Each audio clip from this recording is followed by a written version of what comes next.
So, hello everyone, Månen here, course for the live reaction of the Crunchyroll results. It's gonna be Demon Slayer. It's just gonna be Demon Slayer everywhere. I mean, I know it's gonna be 10-euro, and more 10-euro. I mean, I know. And if we all know, right? There's gonna be a lot of 10-euros, yeah. I think we all know that, yeah. I'm just feeling like the depressional state of anime in that sense. But it's just gonna be a lot of 10-euros. Like, it's just gonna be a lot of... Yeah, that is what's gonna be, right? Let's go. Yeah, I think that's like the. No. I'm just like, of course it's gonna be. No, let's just say the first thing here. Obviously, Demon Slayer is gonna win Anime of the Year, and probably most of his categories because it's a pure popularity contest. It is not about quality, and again, to like frame it, right? I'm not saying that I dislike it. I actually like Demon Slayer, right? Like, you can see my top 10 video below. You can see my older roast of the Crunchyroll thing. So I don't dislike Demon Slayer. I think one of the best anime this year, but it's just also so, you know, predictably obvious that people are gonna vote for use Demon Slayer because it's like, oh, it's Demon Slayer, it's the most popular anime. Where a really good anime, like my number one anime, again, you can see my list and my video below, is Adebaru Kisetsu Domyo, yeah, like, you know, Savage Golden Season, which is an amazing anime that no one damn saw, right? But it's an amazing anime. It was a good writing anime, incredible character development, comedy. The actual topic is really good. Like, they actually portray it. It's everything. That anime was amazing. I think it's number one easily, but like I think it's number one. And then we have other animes like Kaguya-sama, Mob Psycho. Of course, in my list too, but my number, you know, one, if it's shooting so on. Demon Slayer is good, but it's known like Mob Psycho. Like Mob Psycho, I cry every time I see, you know, I rewatch the scene when episode 1 of season 2 of Mob Psycho makes me cry every time when we see Mob helping the girl patching up the paper. I'm like, man, that scene is just so good. So, or when he's like, I know you're a good person, right? So yeah, so no. There's some other good animes this season. You know, and of course, you know, Love Chica and so on, which, but my Chica GIF, you know, like, there are some other animes that I much rather prefer winning this season, but still though, so obviously the first thing here is gonna be Demon Slayer. But I will say one thing before we get into the thing, which I think is more important, right? And that is that, unfortunately, the worst thing is stuff like Carol Tuesday, right? Or like Ymir Historia. And I think it's too listed because it's actually like last year when they had Megalobox for everything. Megalobox was freaking in and everything. I mean seriously, Megalobox. Okay, that's a weird one. Yeah. Where's my full video thing? Or whatever. That's a weird button. Megalobox was in everything, and had the exact same issue like on Tuesday, that it started out pretty good and then it kind of faltered in the end. Megalobox's last fight, in my opinion, I think most opinion were really bad, and it was good in the beginning, but it clearly wasn't like, you know, let's nominate it for like every category.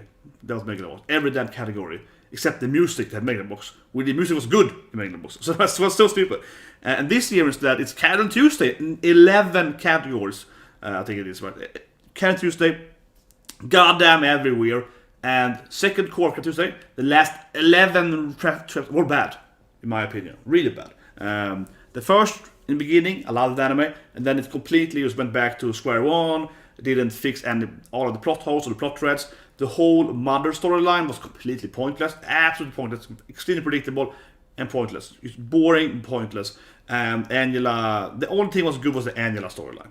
Everything else completely failed in Karen Tuesday, and it really, I say objectively, shouldn't be anywhere near Anime of the Year or other you know, parts.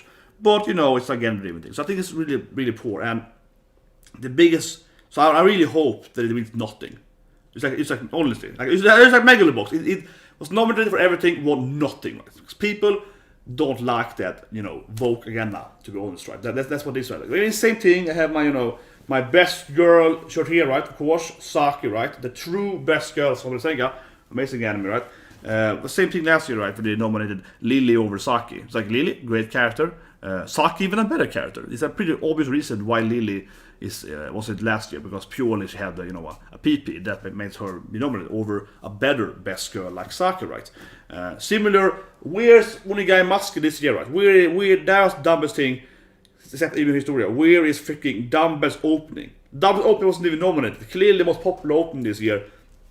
Not even nominated. Ridiculous, right? So you can really see, so again, the nominations are pretty pointless, but at least I think the voting is better. I think I'm gonna like more people actually pick over what they nominated to pick, the actual of the what they could pick, right? But it's so stupid. Obviously, Uniga Master would have won probably best opening, I think easily probably.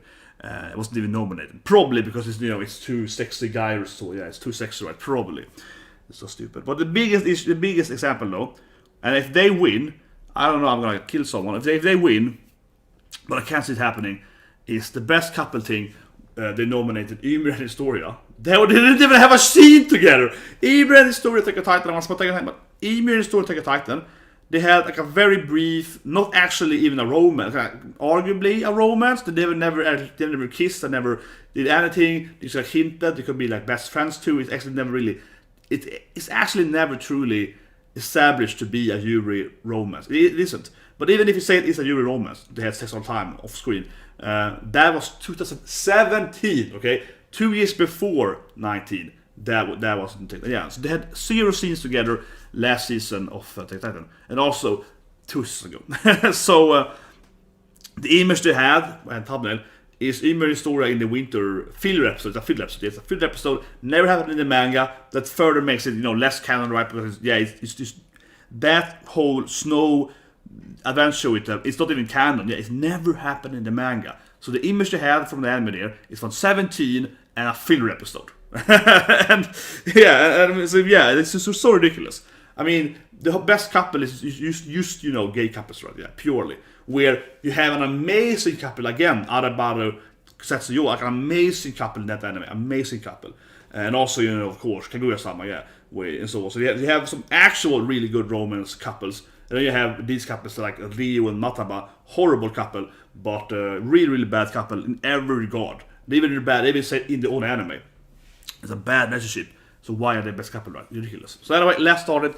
But the first thing here is obvious. Of course, Demon Slayer. Of course, Tanjiro is gonna win everything. If Tanjiro doesn't win, yeah, I would say that I hope that next year this anime wins that. But of course, Tanjiro's gonna win, yeah. So yeah, this is absolutely no surprise, right? Oh, Demon Slayer! It is, of course, the most obvious. Yeah, I mean, I think seeing that how absurdly popularity this has been, which is not surprised, right? Because this is how people vote, right? Yeah, it's surprised a lot. And I thought about in my own other channel, I make a lot of money betting on elections, and all right. I bet the money on clubs gonna win and so on, right? Yeah. So I made a lot of money on that, and Brexit I won money on that, so yeah. So, for me it's no surprise at all, right? And immediately around episode 19, it was obvious, even before that, but especially episode 19, this is gonna win end of the year, yeah. So as long as it's nominated, it was gonna win because it's so popular. So, I set my terms for this already like half a year ago, so yeah. I'm not surprised. I almost feel nothing. I mean, yeah, I feel like my reaction would be like, if he didn't win, I'd be like, what the fuck? Yeah, if he didn't win, I'd be like, yeah, okay. Now he won, I'm like, yeah, this is the most obvious thing ever. Like, this is incredibly obvious, right? It's gonna win, so not too much to say really. It's just from from how people act, right? How and I don't want to insult the voters here because I don't think the anime is bad. Again, I don't think the anime is bad. But it still is absurdly predictable, right? Not because people are wrong, but because it's a famous anime. I think that's the important note here.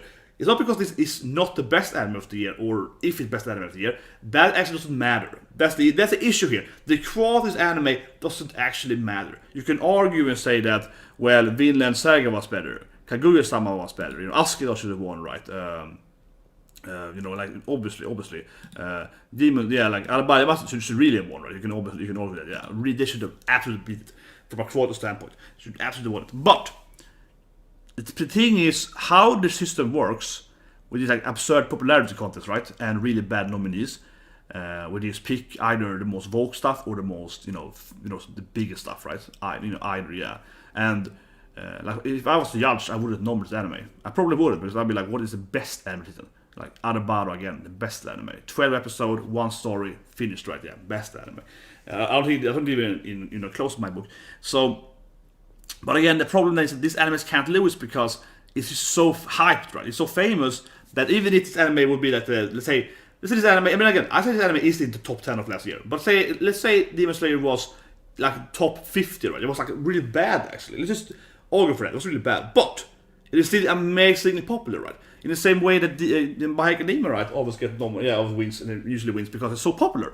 If you had Dragon Ball here, it would also be, you get a lot of votes, right? That's the system, right? That's how the world is. Unfortunately, this anime was gonna win is just like water is wet because it is so much more famous than an anime like Arabaro, right? Arabaro is an under the radar love romance story anime, right?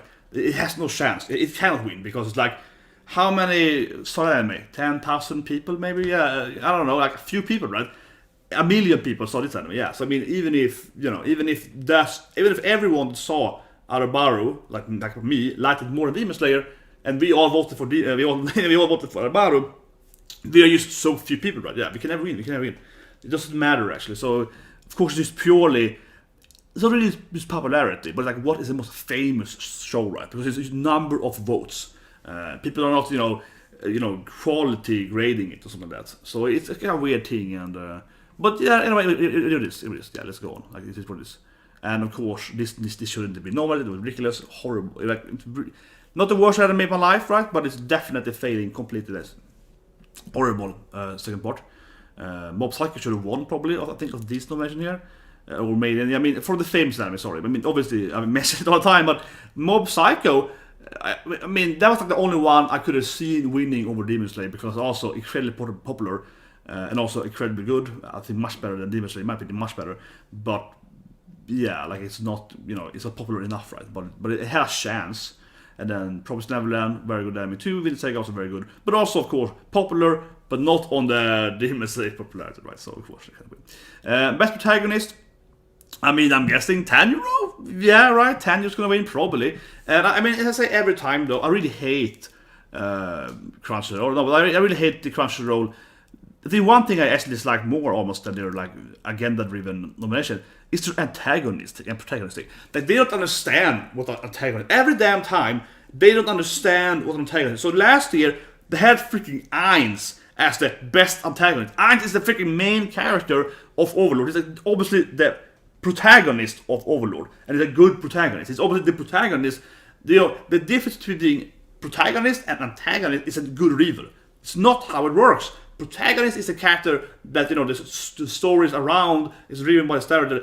Antagonist is the character that's like antagonizing the main character to do stuff. So you can actually have, for example, if you play like what's called Disgaea, or other games, you play the evil demon lord, like a classic old role-playing game, you are still the protagonist, and the angels are attacking you, trying to kill your demons, or the antagonist, even if the angels are good, right? Because it's, from a story perspective, from a drama perspective, from a dramaturg perspective, the protagonist is usually the main character, right? Antagonist is the guy, provoking, antagonizing the main character, forcing the main character to do stuff. So Askeladd, he's the best antagonist here, and he should probably win, because he's not evil or good, but he definitely is, he does stuff that makes Thorfinn do stuff, right? So that makes him definitely be the antagonist.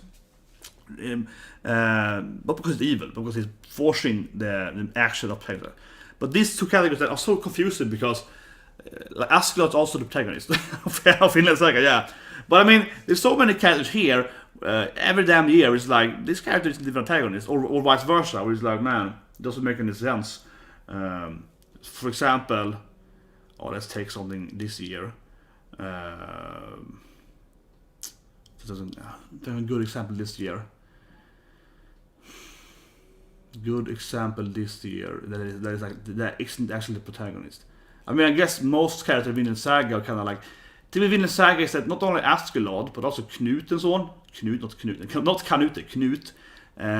He's also kind of the main character, a little bit and so on, yeah. That anime is like, for example, of that everyone, even Torkel is like antagonist into protagonist. Yeah, that anime has so many characters that are like moving back and forth between being the focus character and the enemy, so it's a good example generally. Vinland Saga definitely the best example of intermission of different kind of protagonists into antagonists and back and forth, right? For sure. But for example, here's a good example. Random example, okay. Dumbbell. who is the antagonist of Dumble Kitaru? Okay, who watched it? Well, it's obviously it's actually Akame, yeah, the gym girl. But she's a good girl. She's a good girl, yeah. But she's the antagonist because she's the one because Hibiki to go to the gym. She's the one pushing her to be. Let's get stronger, girl. And so yeah, she's the antagonist, even though she's a nice person. Because she's forcing her best friend all the time, or not even her best friend.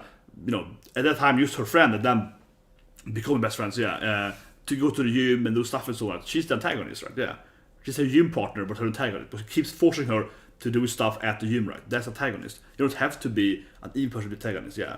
But she's still the antagonist, given the structure of the story elements. Anyway, I think Tanjiro, right? Tanjiro. Where's my Tanjiro images? Tanjiro. Very likely. Oh my god! Okay, this makes me happy. Yes. I mean, wasn't Tanjiro nominated? Yes. This is the true winner, though. And I said this so much in my roast. Oh, it makes me happy. Yes, that is good. That is proper and that is good. Good people. This is amazing because Senku, he is clearly the best protagonist. I said that in my other video, like 10 times. Senku is the best protagonist. Very good. Excellent. Senku is the best protagonist last year. He really is because he's carrying his anime, okay? I'm not saying that the other characters, that the Stone aren't good character. I mean, Kwaku, best girl. But, I mean, Senku, he is carrying his anime. I talked about it a lot last video with the Crunchyroll thing.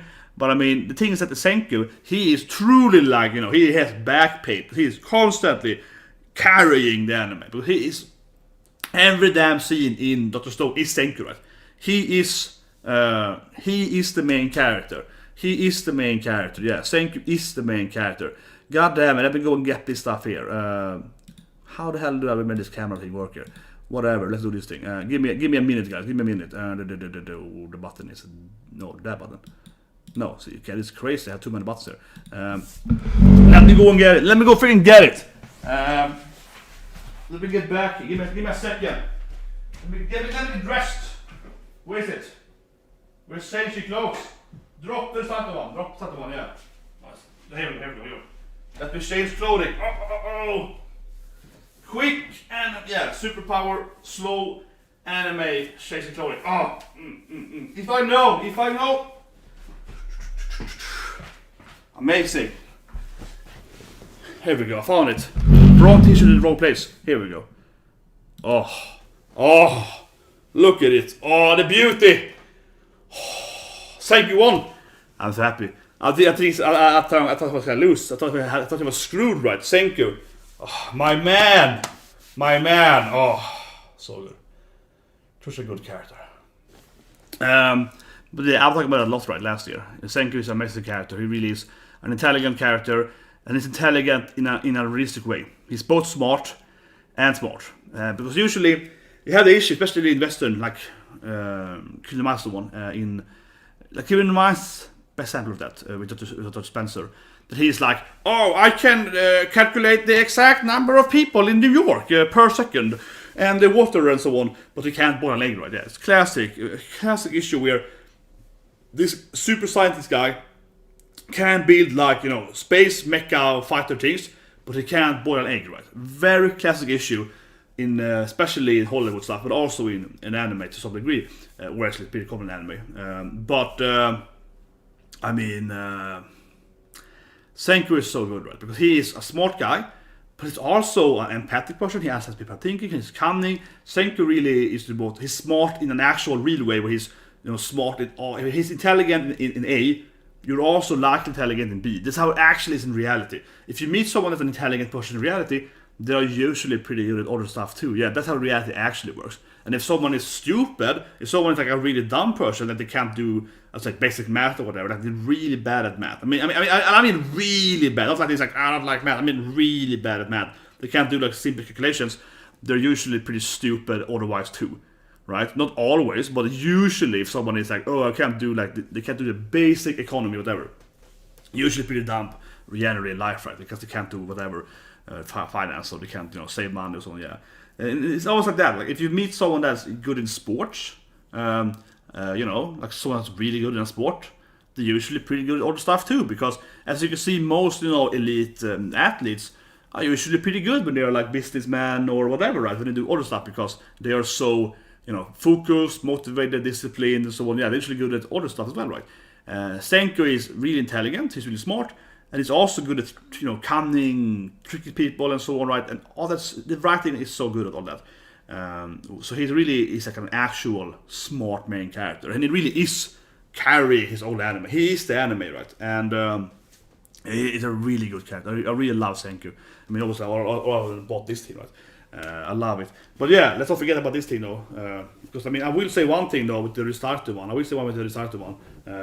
Seiya, I could see also winning best protagonist. Not as good as Senku, but Seiya, or I guess arguably Restarted is the main character that was protagonist. Yeah. Yeah, exactly. That's true, actually. Restarted is arguably the antagonist, much more than him, and he's the antagonist. But whatever, yeah, Seiya and Restarted, that kind of dynamic, also one of the best protagonist dynamics, right? But they don't even know it. but yeah, this is love. I love it. I'm so happy. I didn't think it's gonna win. I thought it was gonna be Tanjiro, right? I thought it was gonna be Tanjiro. This is probably makes my day now. Yeah, I don't think it's gonna. I don't care anymore. Yeah, anyway, let's go down. But wasn't Tanjiro nominated? Yeah, see, this is actually surprising me a lot. So this actually makes me really happy. I don't think people are whining so much about Demon Slayer, but I'm happy with this thing. Because I thought Tanjiro was for sure gonna win this thing based on the absurd popularity of Demon Slayer, right? Again, not because it's a bad anime, because it's absurdly popular. But so Senku winning shows you that people aren't that stupid. People actually like the quality of Senku, because Senku truly is the best protagonist last year, easily the best protagonist last year. I think he's like beyond any other character. He's not close to him. So again, amazing. So this is actually probably for me a very, very good. I love it. But let's talk about it. Emma, I liked Emma too. Emma was a great character and best protagonist. Hikimaru, I disagree with. I think it was horrible. I won't say horrible, but Hikimaru was, without spoiling it, similar to September and Tuesday. In the beginning, I liked her a lot, first half or so, and then it kind of started to kind of flimmer in the end, and then especially the last few episodes are really like, what's happening? I don't understand the actions here, and partially it's Hikimaru's action, because Hikimaru, instead of having any kind of character development, he just gets more and more angrier and hateful. And he's actually a pretty bad protagonist because he doesn't learn anything. He just gets like worse. He's like the evolution of a character where he actually gets less and less likable and more. It's just a weird thing for him. So I didn't like that for nomination. Saitama also that's a good example, because Garuden is going to be antagonist. This is a horrible pick, right? And that thing showed how stupid they are at Crunchyroll, because if you've seen One Punch Man 2. The protagonist is Garou, yeah, but the protagonist isn't Saitama. He is clearly not the protagonist. The actual protagonist of Season 2, it is clearly the new character, Garou, related in the time. He's the clear protagonist. He is the character we actually view from his eyes, and the antagonist is Saitama that defeats him, and he has to try to do, and the antagonist are Saitama or the general, world hero system. That is the antagonist of Garou. Garou is definitely the actual protagonist of Season 2. Yes, Saitama has a few episodes. Saitama is also, of course, the protagonist in the tournament, but generally for that season, Garou has more protagonistic scenes than Saitama has. If you look at it as one season, if you look at both seasons, of course, Saitama is the main protagonist. But at least Garou cannot be said to be an antagonist, because he is definitely not having a antagonistic viewpoint at all, and he also he doesn't have anyone he's really antagonizing. That's a problem too. Garou is a really bad antagonist because he doesn't actually antagonize the protagonist at all, right? He is the one being antagonized by the world. He doesn't actually, Thomas doesn't care about him at all. So Garou is a horrible antagonist, but a good protagonist, and it just shows you how they don't understand, drama or writing, right? Thank you, Daniel Wow, yeah. And Honda is a great character too. Honda's a great character. So anyway, Garou here, then he might win them, but be horrible because he's a really bad written antagonist. Oh, Isabel. Okay, that's a good pick. Isabel, of course, is a really good. Isabel, a very good antagonist. That was my pick too, so that's great. Promised Neverland. She's a really good, very intelligent, written, bad person. Right, so that's good. That's good. This day was stupid because the anime wasn't even finished. Angela she has the best storyline. Askeladd was a very good antagonist, incredible antagonist. He should have won, probably. But I would argue say that Askeladd is like half protagonist, half antagonist. That is his issue from a writing standpoint, and why the category doesn't make sense here. But Askeladd is arguably better than Isabel. Garou, horrible decision, as I mentioned, because Garou is not antagonist. He doesn't antagonize anyone. He doesn't antagonize the main character whatsoever. So he cannot be the antagonist. He's like by definition not an antagonist. Really, he really isn't. And then let's see there he's bleeding. He's being attacked by the douchebag heroes, right? He's saving this kid, right, from the heroes. So he's the hero in that episode. So he's not the antagonist. He's the one being antagonized. It doesn't make any, like, from a literal standpoint, he cannot be the antagonist in that storyline. But he is the one being attacked, right? He is the one being, and I mean, he's the one being attacked, and in his perspective, he's the one. We are viewing the anime from his eyes, from his perspective, right? From his pole of vision, right? His point of vision is the one we are viewing it from, and his reasoning and him saving his kid, right? So he is the good character. He's the one being cornered and attacked, right? Whatever, rant over. But Garou is not an antagonist. It doesn't make any sense. But because they think evil is equal to antagonist. Yeah. Isabel, great. Overhaul is good. Overhaul is good. But I think Overhaul, he shouldn't be in the list either, because there are better antagonists last year. Overhaul's a good antagonist, but he is, how do I say it? I mean, I really like his voice acting, right? I think it's the best story ever done. I think Overhaul's a great character, but he's kind of the My Hero Academia. He's a very like, I think he's too much of a classic bad guy. Yeah, I think so. He's too much of this is a bad guy. It's a well-written classic, bad guy, and that's it, right? It's a bad guy. Yeah, it's well written, but it's a bad guy. Where Isabella is like much more intimidating. It's like an evil mom that raised you, and now she's gonna eat you. It's much more, it's much more intelligent. And Askeladd equally. He's like your father figure, but you also hate him. And Askeladd also much more interesting, right? How he's the antagonist. Overhaul, it's just kind of like he's evil. Yeah, Overhaul is like this classic bad guy. Yeah, he's a good bad guy, but I think he's a bad guy. He's not the best antagonist. And Angela is like, I don't know, from a rival standpoint, she's pretty good. She's the only part I really still like in that anime. Like, she's the only thing that remained good. She was the only character having a good storyline. But, and this of course is the kicker here, where I hate the Crunchyroll. I really hate the Crunchyroll. This character, given how her own perspective changed and so on, and her development, you can definitely argue that she is actually, the second protagonist, right? She is also a very protagonistic character, as we see it from her perspective, her family, and her issues with her family, and all her friends and stalkers and so on. So we see a lot from her perspective, and Kyle and Tuesday are kind of like her antagonist, right? So she's more like a secondary protagonist, actually, from like a writing standpoint, much more than antagonist. And her actions doesn't actually really antagonize the main characters. The main characters are actually antagonized much more from Tuesday's mother. If there's an actual antagonist in this anime, it would be the mom of Tuesday, yeah, evil, like president mom. That is much more the antagonist of Kyle and Tuesday. So actually, it doesn't make any sense in that sense, though. So from like a writing standpoint, from a dramaturgy standpoint. Okay, best boy. I mean, I want to say Tanjiro again, but people picked Senku, so I'm confused now. But here, probably Tanjiro. Yeah, okay, good. Finally, we're back to reality. I was like, what? How did Senku win? Yeah, best boy. Yeah, of course, Tanjiro wins. Hikamaru, I think, was the best. He's in Kanata tonight. Machio is a good, something for Dumbbell, but he wasn't. Yeah, like, we are the best girls of Dumbbell. It's ridiculous. Mob, I think, is a much better best boy. Though. Mob is so much better best boy. It's just sad, right? Mob is. Tanjiro, of course, gonna win, but Mob has so many more scenes than actually a best boy scene. Mob is the whole. I wanna help you with this thing. I was like you. Yeah, Mob has so many more better emotional scenes. So I think that best girl. Here, as I mentioned last time, I really want to see several of the other characters, but at the same time, they're all kind of like sharing the protagonist spot a lot, right? It's kind of hard to nominate them there. So best girl for me, I think the overall best girl should be like Chica, right? Yeah, like Chica. I hope Chica wins. Like, she is the best girl, I feel. She really embodies the best girl, so I hope Chica wins. And then we have characters like how say it, Kwaku and so on. But I really hope Chica wins because Chica feels to me like the best girl, right? Oh man, this feels lame. Raftalia. Oh, I mean, I don't hate Raftalia again, but it's like compared to Chica, that's the best girl. People are stupid. People are just stupid. I mean, come on, Raftalia. She's this cute little, I love you, Nafumi-sama.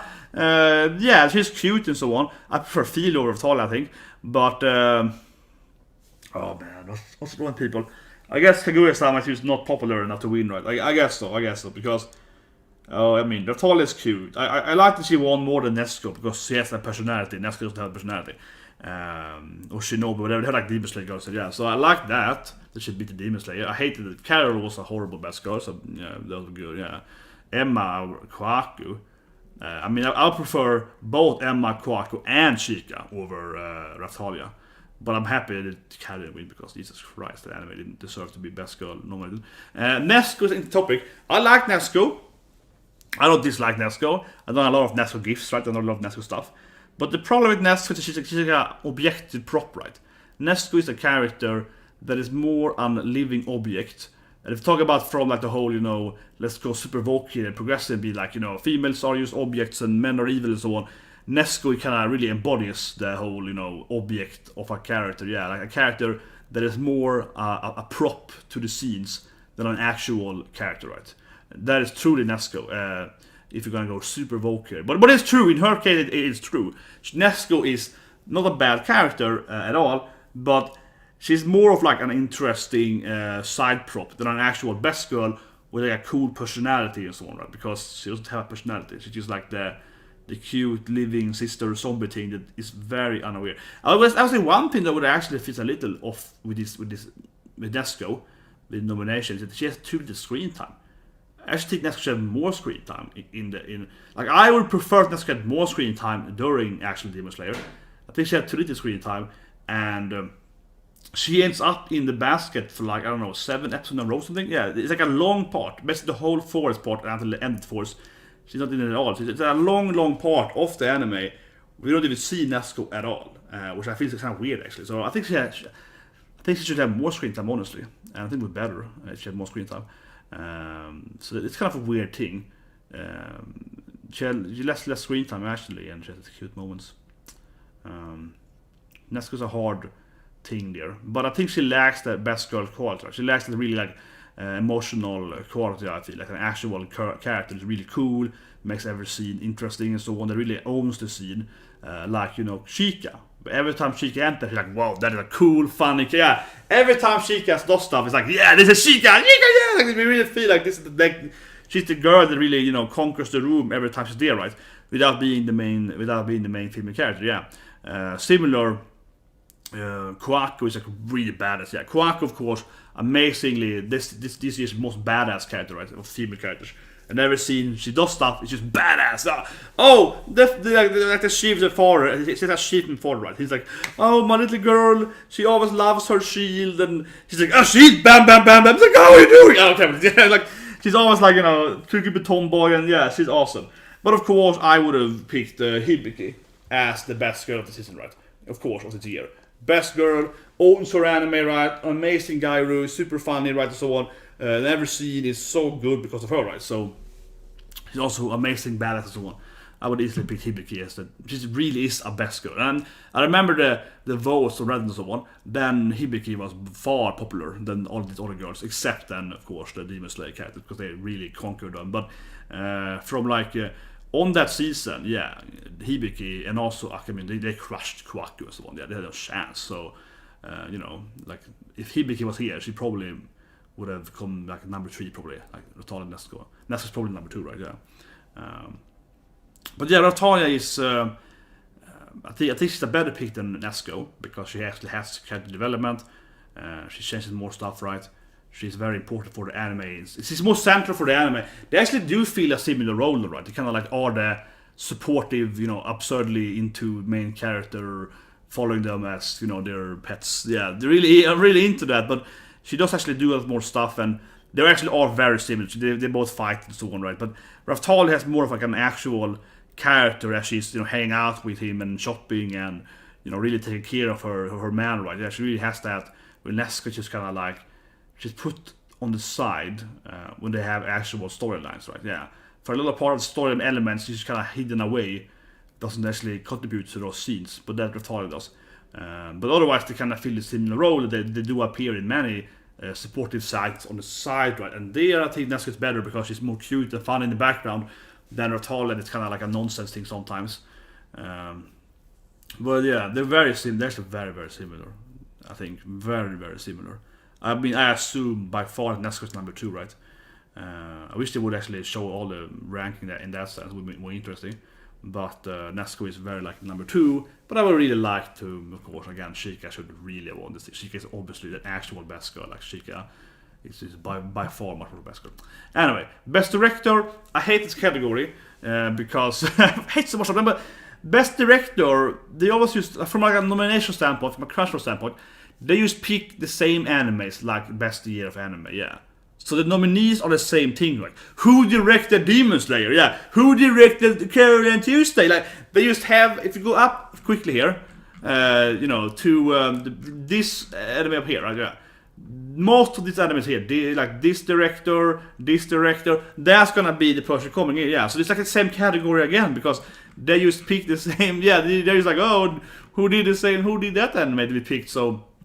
That's also why best year should be the best of the year should be the last thing in the list, right? Because best it kind of spoils this in here. So anyway, they probably got to be like Carol and Tuesday, but by cheating, I don't know. Ooh, they got Titan actually. Okay, interesting because they ignore that. It feels interesting because people obviously want to vote for this anime for like best year and Leva for best boy and so on, but they couldn't. So they're like, let's pick it here. Yeah, people are like, if we can pick it here. I think again Babylon should have been in it all. It wasn't finished. Babylon was like half. Yeah, Babylon was like delayed, right? Whatever. So it was like only half 7. Yeah, you have barely finished the anime, and people are complaining how it's ending now and so on. So I think it's a weird thing to have it in it. Pretty nasty. Yeah, so like a Pop Psycho, Millisecond and so on. But yeah, I mean, I guess this is like a way for people to vote for Attack on Titan because they couldn't vote for it in the other places, right? And I really hope this will win best couple though because it's so ridiculous when we come down to best couple. If they kind of win, the people are trolling, man. If they pick even Storia that wasn't even in the season, that's gonna be like probably like Kaguya and President, right? Probably Shigane. Best animation also is very similar, right? But Demon Slayer is gonna win this thing. Right? It's what Mob Psycho won? What Demon Slayer win? What's wrong with people? Demon Slayer here, guy. You went for Demon Slayer? I mean, I wanted Mob Psycho to win. I was saying I wanted Mob Psycho to win, so I'm like, oh my god. But people are like, what? You didn't like this thing? You didn't like this shit? You didn't like this shit more? What's happening? What's happening? What is happening? What is wrong with people? I mean, I'm confused now. I thought everyone loved that thing. I thought they were like, oh my god, this is the best thing ever, yeah. But I mean, I'm like, yeah, Mob Psycho for me, better animated. I think it's better animated. So I'm not saying they're wrong.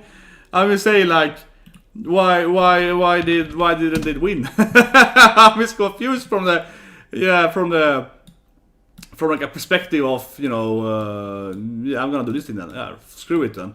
We're gone then. Yeah, you're gone. Sorry, Tanya, you lost. Yeah, this felt like the most obvious. This felt like the most predictable thing for so there we go. Nah, okay, better. Yeah, it's gone. It's like I am confused over that. That feels weird to me. Like wouldn't feels weird to me because if there's one thing that if there's one thing that Demon Slayer has going for it, it's the animation, right? If there's one thing that Demon Slayer has going for it, it is the animation. So actually, a very surprising win for me because. Like, what's wrong with people?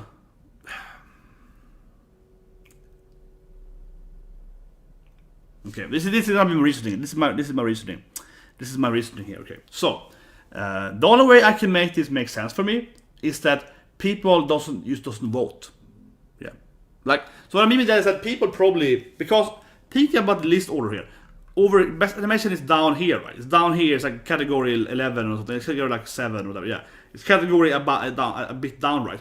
The first thing you saw if you enter the page is who's the best anime, and people are like Demon Slayer, right? Yeah, and then they don't even go further down, right? Probably. Where this anime, the pick here is further down. So that probably this category from a voting probably has less votes. That makes sense to me. That's probably the reason why. This category has very likely far less votes than the first category. As it's the most important category, best anime, and also the first category. That category probably has a lot more votes. People didn't vote for this thing. I can't see why otherwise this would lose to Demon Slayer, because Demon Slayer is primarily, hyped for its animation, right? That's what it's hyping for. That's people like with it. So that's the only way I could logically reason me out of this thing. But very weird otherwise. But obviously, yeah, Sasami, horrible animation in a sense. Let's explain why, and I hate why it's so also overly woke and nominated. Sasami I liked as an anime. I like Boy Love, I like Yaoi, Cosmic Trap, and so on. I like it. But Sarasanmai from an action, this is truly from a professional, from a professional standpoint here, Sarasanmai is really badly animated because while it has good animation scenes, it reuses the same dance scene and the same fight scene like 12 times. Straight up, yeah. So Sarasanmai has, like a dance scene every time before they fight the bad guy. And then they jump into the bad guy's, butt and so on. And that is the exact same in every episode. And they also have a dance scene from the cops fight. Also the exact same dance every episode. So from an animational standpoint, yes, that section of roughly 5 minutes are good, not properly animated. But then you use that exact same dance and two dances and a fight scene every episode, right? So saying that, every episode of Sasama has every episode has great animation. Well, it was the same animation every episode. So yeah, of course it's great. Of course they barely animated more than one episode in that. If you're gonna be rough here, but I think from an animational standpoint, this is like an objective thing because you can argue and say, best protagonist, in my opinion, this right. But from an animational standpoint, you can definitely argue for objectiveness, yeah. This is the category where you could objectively say what is the best or what is the worst. Because you can clearly say that, the Mob Psycho fights have this many frames, this many details, good animated, right? You can clearly say that, and Mob Psycho is clearly 10 times better animated than Sarasama, at least, it's the times better than Sarasama. So it's not even close, so obviously it deserves to crash it completely.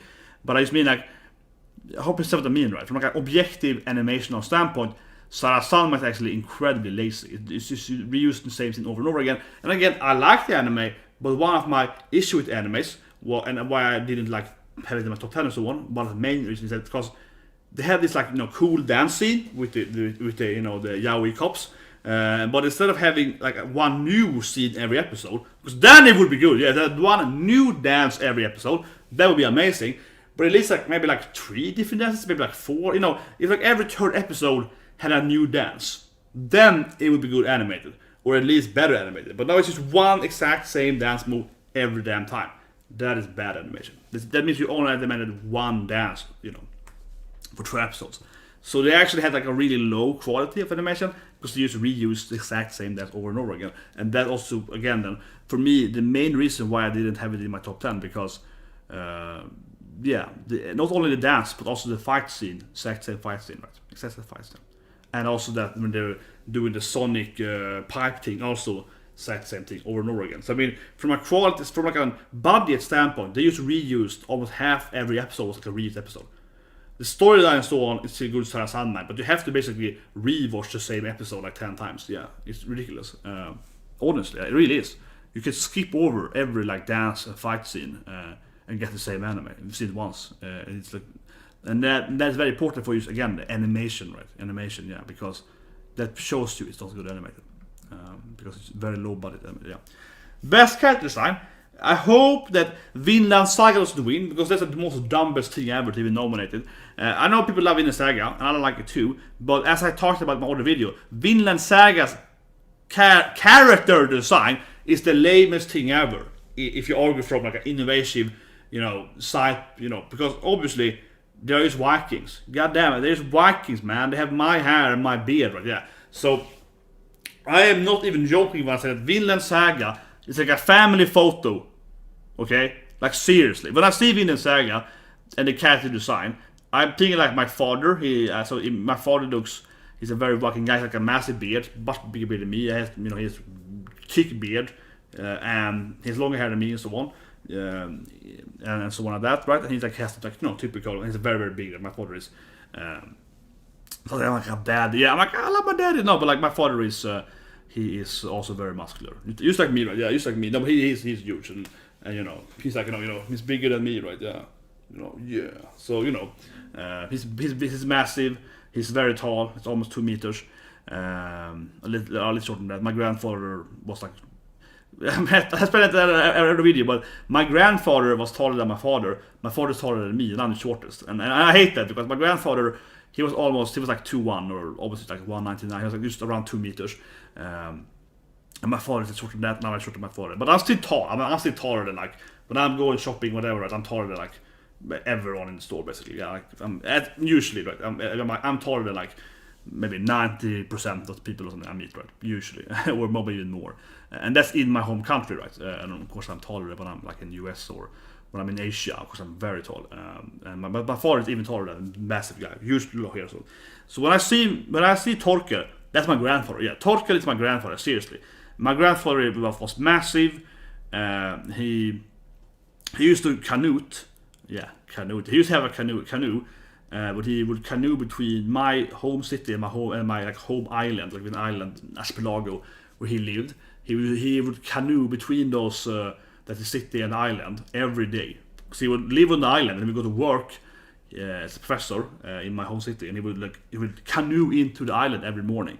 It takes like an hour to canoe. He would be like canoeing, then he would canoe back. On the summer, not in the winter, but yeah. So I was joking, he would live in the winter, yeah. And on the spring, summer, and the beginning of the fall, he would live at his island, and he would canoe, like an actual wife, he would canoe, paddling into the city to go and have his lectures, and then would paddle back home again during non-winter times. So my grandfather was an amazing swimmer and salesman and so on, and massive frame, massive, super tall, like I mentioned. He was like Torkel in real life. He was gigantic, my grandfather. I really mean that. Like, he was physically like intimidating because he was like, he was the tallest guy in the city, and also like gigantic over muscular. Like his body frame was massive. He would like swim all the time as well. He was massive in his upper body strength was just ridiculous from all that canoeing. Yeah, picture yourself canoeing at least 2 hours every day.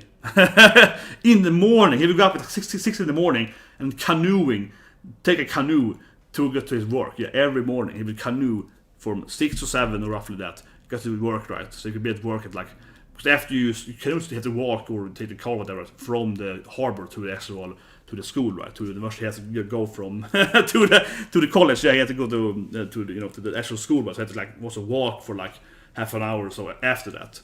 Or usually walk. I think he walked usually. I think he had a bike. I think he had like a bike is between the harbor and his school. I think, but yeah, so he would take that too, right? And then he would go in. So he would go up at least I think 6, eat breakfast and so on. Then canoe bike, and he would be at work at 8 or so on like that. So it was ridiculous, and he would do it every day. So when I see Vinland Saga characters and they're talking about character design, I'm just like, oh, it's a family photo of my grandfather and my father. And it's kind of funny too because there's like Leif, the character of Leif, right?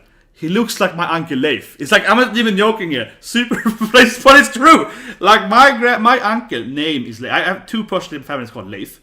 I have 2 Leifs in my family. One of them looks very different, and he's a trucker. He's like massive. I mean, massive in that sense. Yeah, he looks like a typical American trucker. But the other Leif, he looks exactly like Leif in the anime. He has like the same, the bald spot in the same thing, and he's like kind of the same stature. He's like shorter than, or he's quite short and so on. He looks a little less Viking-y, yeah, and so on. He looks exactly like Leif in the anime. It's ridiculous. It's so funny. It's that same name. And then actually, my aunt's name is Ylva. And she looks very similar to Ylva. She's blonde and so on. So, yeah. So I'm just like, oh, the character design of Vinland Saga. That's literally my family photo. That's my uncle, that's my aunt. That's my grandfather. Oh, okay, I see. Yeah, that's exactly how. Actually, my grandfather didn't have. As I want to know, my grandfather is seriously similar to Torkel, but he didn't have blonde hair. Like he didn't. That's the only difference I feel, because my grandfather was huge, had the same beard, but he didn't have. He had like me, like a more brown blonde, like light brown blonde hair. Yeah, Torkel has too much like a blonde. His hair. He's more like yellowy blonde hair, right? My grandfather had more like a light brown / blonde hair. Yeah, a little darker hair. That's the only difference. But anyway, so I hope he doesn't win. Good. That was good, because it wouldn't make any sense. Like it's not for me. It's not impressive for me, right? It's impressive to have like. It's not impressive to invent Viking clothing for Viking people. Yeah, Dororo, also a bad pick. I mean that from the same reasoning that I just said. I am not impressed by Dororo's design either, because I mean, obviously I talked for hours now about freaking my Viking family, right? But I'm serious, right? My family do look like the character in Vinland Saga. I mean, I look like the character in Vinland Saga. Right? Also, Björn is very similar to one of my family members. Very, very similar. Yeah, Mama Björn. And I had my teacher, my martial art trainer as a kid was named Björn. So we also looks very similar to Björn for that matter. Also, so it's kind of funny. But anyway, so I mean, obviously, all of that is for me is like just real life clothing, right? Yeah, it's just Viking. Yeah, it's like just old Scandinavian Swedes. That's it. Yeah, Dororo is the same thing, right? More or less. I mean, isn't it just Japanese people in history? Isn't it just like medieval Japan, like feudal Japan, right? Like, how can you say it's good character design? And I mean, from the exact same perspective. I mean, I assume if I talk to a Japanese person today, they're not gonna have the same clothing as they have in Dororo today, but like if they look like talking about their ancestors, did they have the same clothing back then? Yeah, it feels weird. Most characters in this anime are just traditionally Japanese fashion from like the 6th century, right? Or 16th century. Yeah, they just look like Japanese people. Most of the design is like this could be Neo. This could be any other like Japanese going around killing demons in feudal Japan, right? For example, Neo and Neo 2 coming out. I like Neo. Actually, I really like Neo. I think it's a great game. I love Neo. So, for example, then I really love Neo, and this is just Neo, right? Or this is just whatever. Let's say something else from Japan. Unimashu. Well, sure. Unimashu, what it's called. Sure. They also look like feudal Japan people. And I don't know, all the different Oda games, right? Or whatever. Yeah, you watch this anime, you're like, oh, they have Japanese clothing on them. How is it good character design? Who voted for this thing? It doesn't make any sense to me. It's just normal Japanese clothing, right? And the thing is that all the demons, and I fine. When Tetsuko, when he wrote this years ago, then it was fresh and new, right? The whole yokai and the whole ideas of the demon and so on. But today, again, for example, Neo also has all the same yokais and more yokais than this anime has. Like this anime has the typical yokais you find in Japanese folklore and Japanese Shinto or mythology. He didn't invent that. He didn't invent those. Like they were already in history, in the historical culture of Japan, right?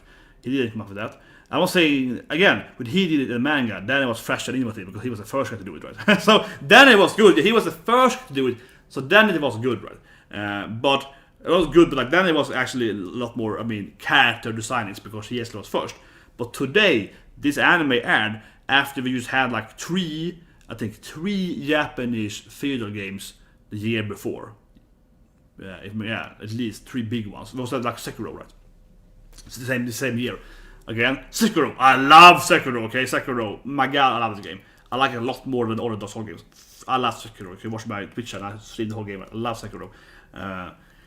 Sekiro, amazing game. Also has the same design, right, as Dororo. Yokais and samurais, and some ninjas.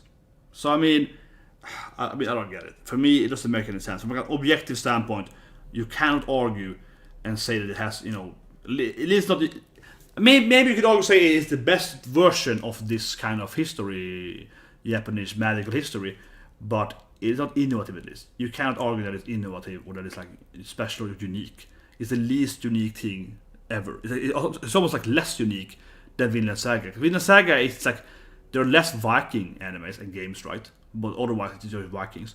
But Dororo is like, oh, there are like 10 other, Japanese anime and so on, right? With feudal Japan this year, right? Yeah, so it's just like, no. It's like, what is so good with this? I don't know. I don't get it. Should it even be nominated? That is nominated, it's just stupid. And I stand by saying that because it doesn't make any kind of sense. It's just freaking yokais and feudal Japan. It's exactly the same thing again, right? As Vinland Saga. They used wearing clothing from the historical setting, It's not good design in that sense because you're just taking whatever exists, right? It's not impressive design. It's just like I just took what I want. And then I work with this, I work with character design a lot in my real life, right? And of course, I have designed a lot of characters in my life that has been very inspired or very straight up of history. Like once I designed this European medieval FPS game for DICE for a thing, and then of course I was like, they're gonna wear this clothing because they are fighting in medieval, but I wasn't like, I'm so proud of this character design here, but my character design was just fitting for the historical thing they wanted, right? Because they wanted like medieval times. So I was like, yeah, they should probably look like this because it's medieval time, yeah. But I wasn't like, I'm so proud of this design. I was like, this is the fitting design, right? And actually, I would go so far and say that I actually disliked some of the Dororo things. I think the manga did better, and I've searched a bit now, but I think the anime, like this yokai in the anime, they're okay. Some of them are really good. I like most of them, but I still, for example, I like Sekiro more. I like Nioh more. I think Nioh and Sekiro having very similar, the yokai, the Japanese ghost demons and so on like that. Like Yuki Onna and so on, right? Yeah, and Yusu Garashi and so on, yeah, and so on.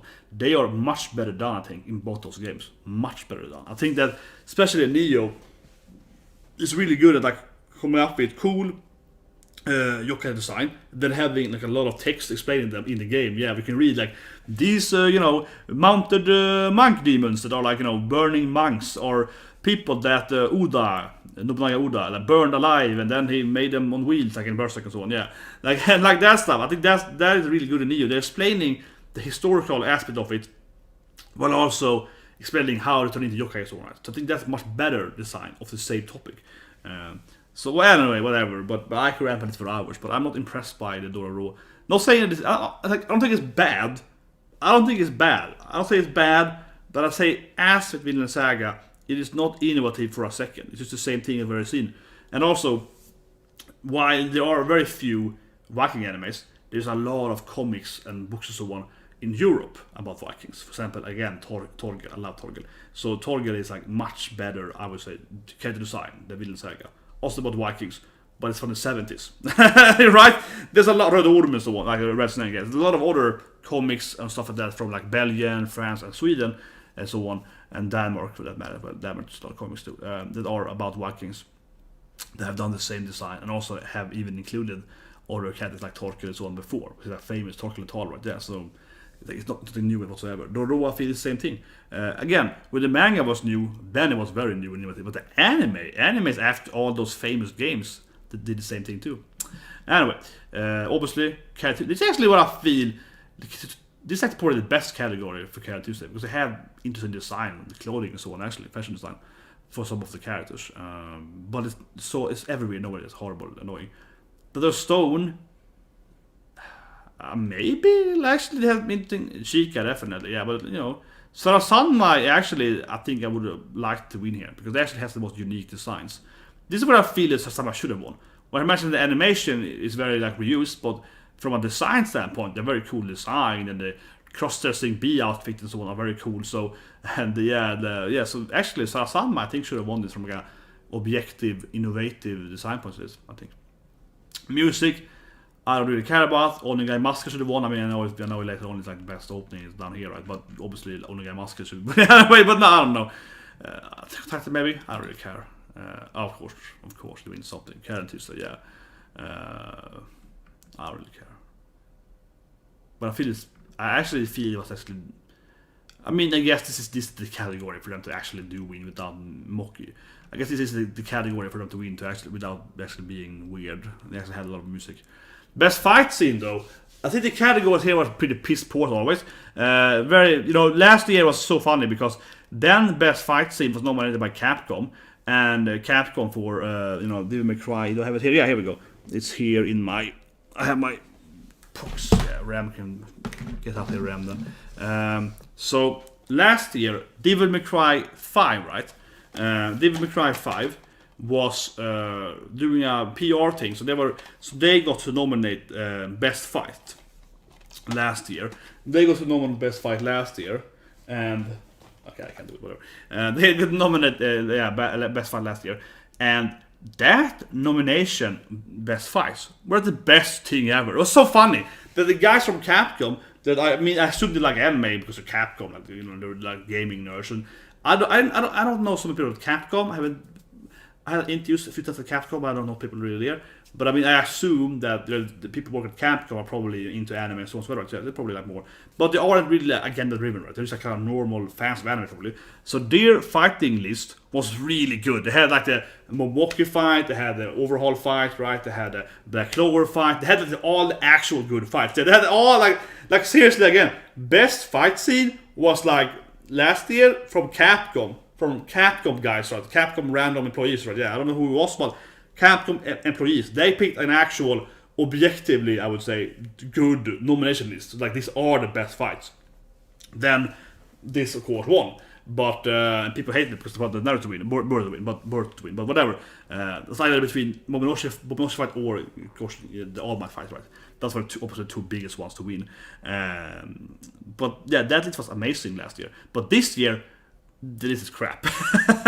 This year is now a Crunchyroll, and then it's like, oh, Demon Slayer, or maybe Mob Psycho can win, and then the rest are like really bad, I think. Well, I don't know, I don't remember, but it was like, where's the Black Clover, where's it wasn't like One Piece, Katakuri's Luffy isn't there. Because things that Crunchyroll, they hate the big ongoing anime. They hate the established animes like Black Clover and even more One Piece, right? One Piece had an amazing fight with Luffy, which was last year, right? Should be. It's so long, One Piece, but I'm sure it was last year. It wasn't even nominated, right? Yeah, it's so ridiculous. Like, where's that thing? I mean, yeah, Capcom, they probably would nominate that fight. They would probably nominate the good fights, yeah. So anyway, I'm guessing Demon Slayer will win? Yeah, not surprising at all, right, of course. Of course, Demon Slayer wins. Weirdly enough, then Mob Psycho won Best Animation, because it's kind of not the same thing, but it's very similar. And Levi beats Titan, that was a good fight. But like, I don't think this should be nominated at all. I don't think. I mean, it's anime. I think it's a difference between having good animation and also having good choreography and so on. And I think the Demon Slayer is obviously an amazing looking fight. From a visual standpoint, obviously Demon Slayer had the best fight. I think that's fair to say. From a quality standpoint, yeah, like, you're out, Mob. You're back on this thing. Yeah, I think from a visual standpoint, it is the best thing. For example, I don't think the fight was very good.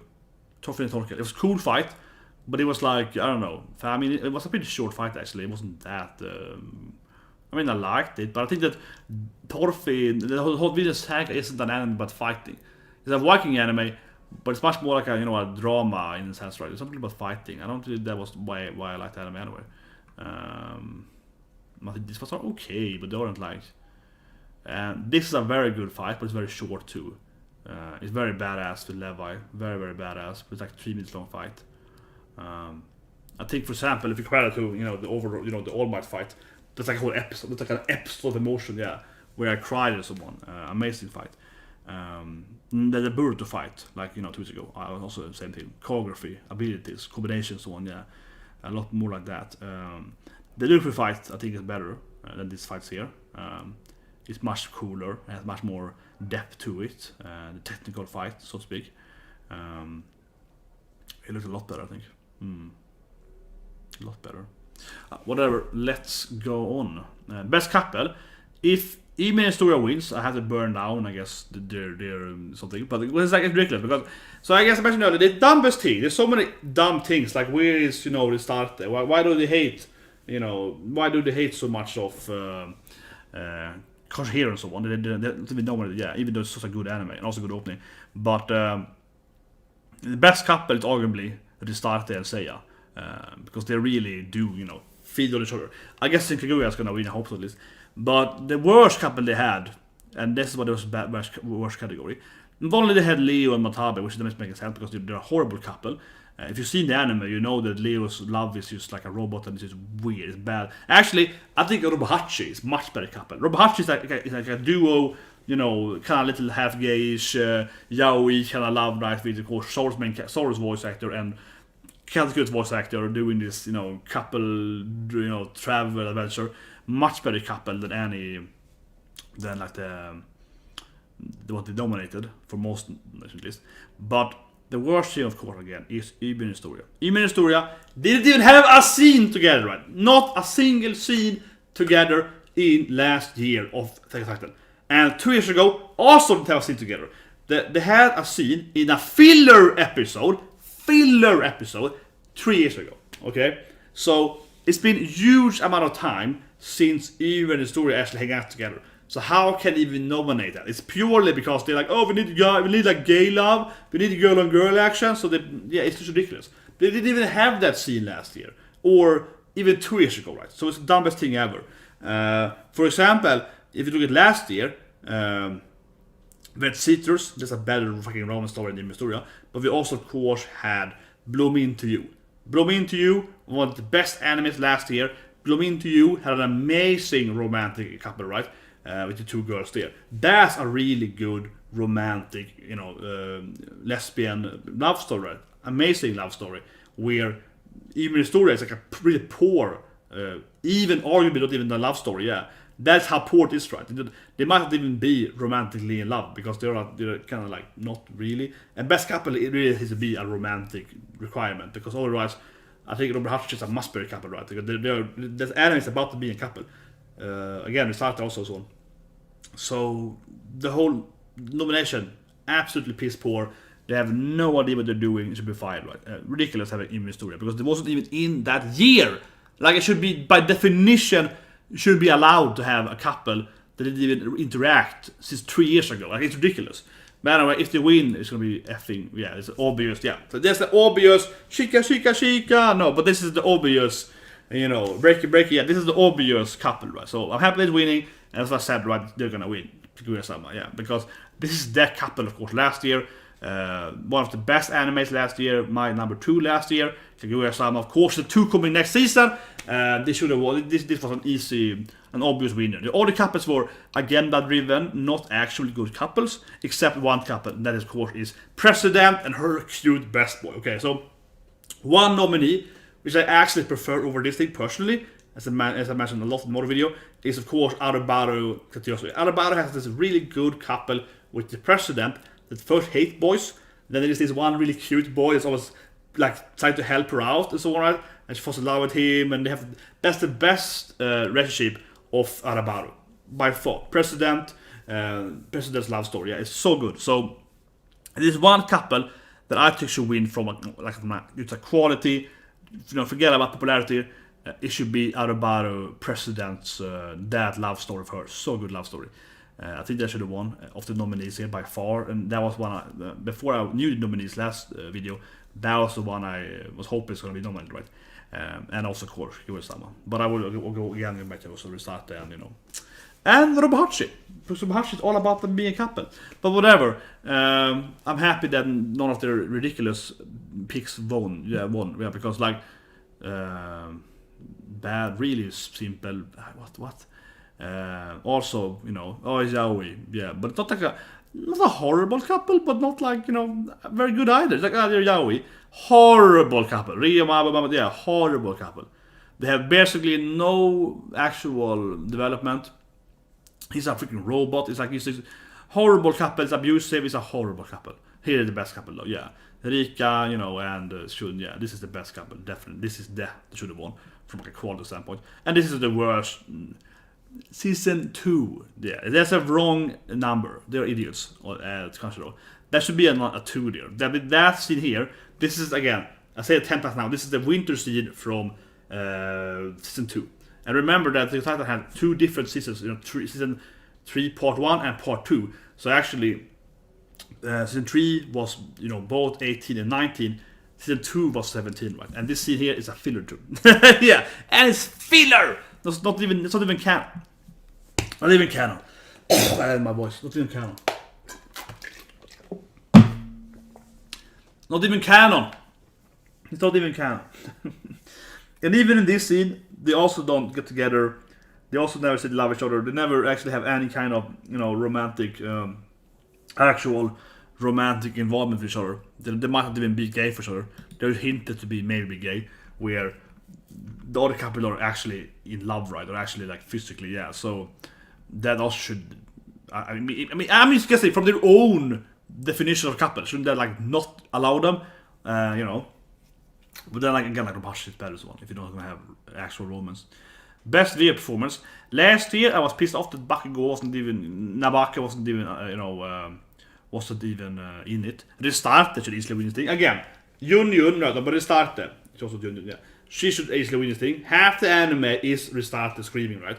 So if you go from like an actual quality of a voice actor that actually makes her or his anime stand out, right? It is Restarted by far best voice actor last year. Not saying that Koshihiro is the best anime last year, but from a voice actor performance, I think it's by far the best voice performance.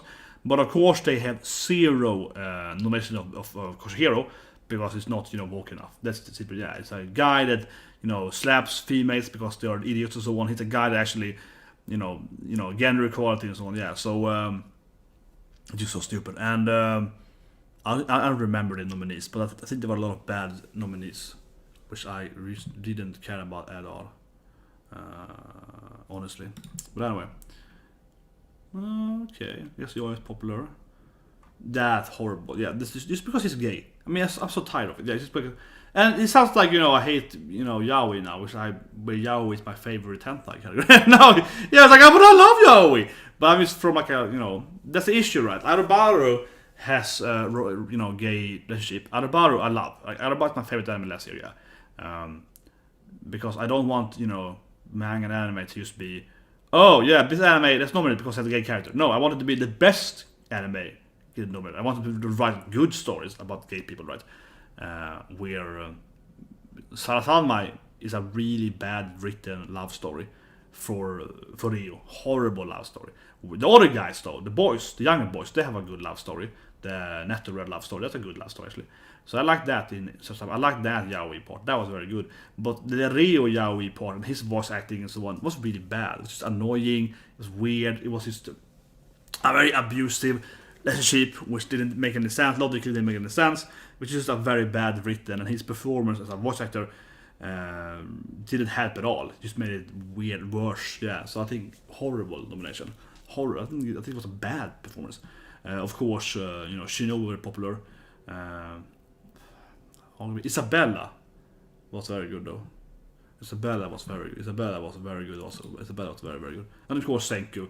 Based on Senku is more like the main Senku again, right? He's carrying the whole anime, so his voice acting really had to talk a lot. Yeah. English, I haven't seen any anime at all on English this last year. Why would I? Okay. Guess Nafumi was good in English, who cares? And it's ridiculous Aqua gets here with which are much better, obviously. Sora is much better, probably, whatever. I don't care.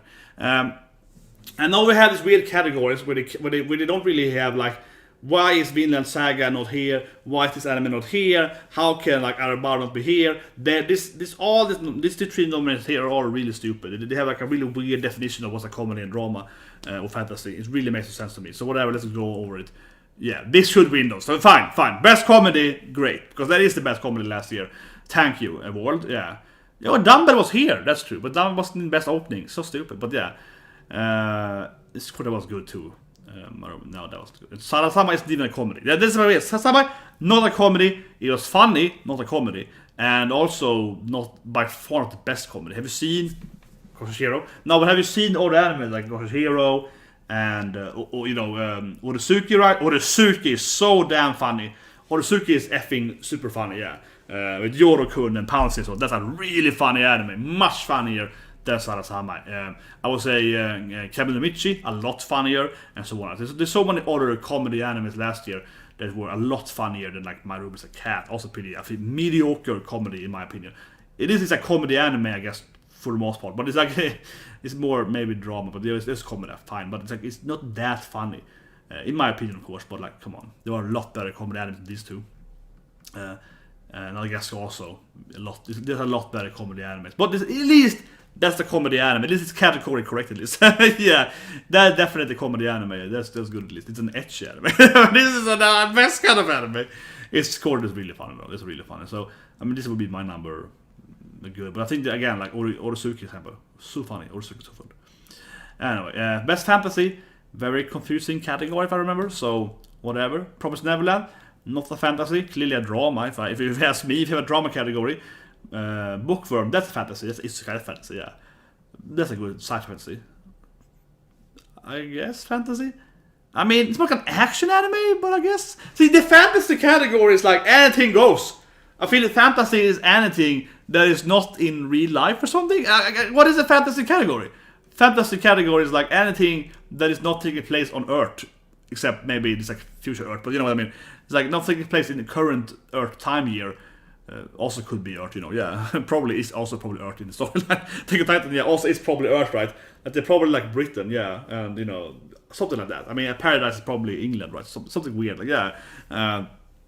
It's kind of how it comes off, right, in Attack on Titan. I mean, I don't know, I'm speculating, but yeah, so... And also Earth, Japan, right? But still, I mean, fantasy is like any anime that was not on current time in Earth is fantasy, apparently. So stupid. But I don't understand how this wins, though.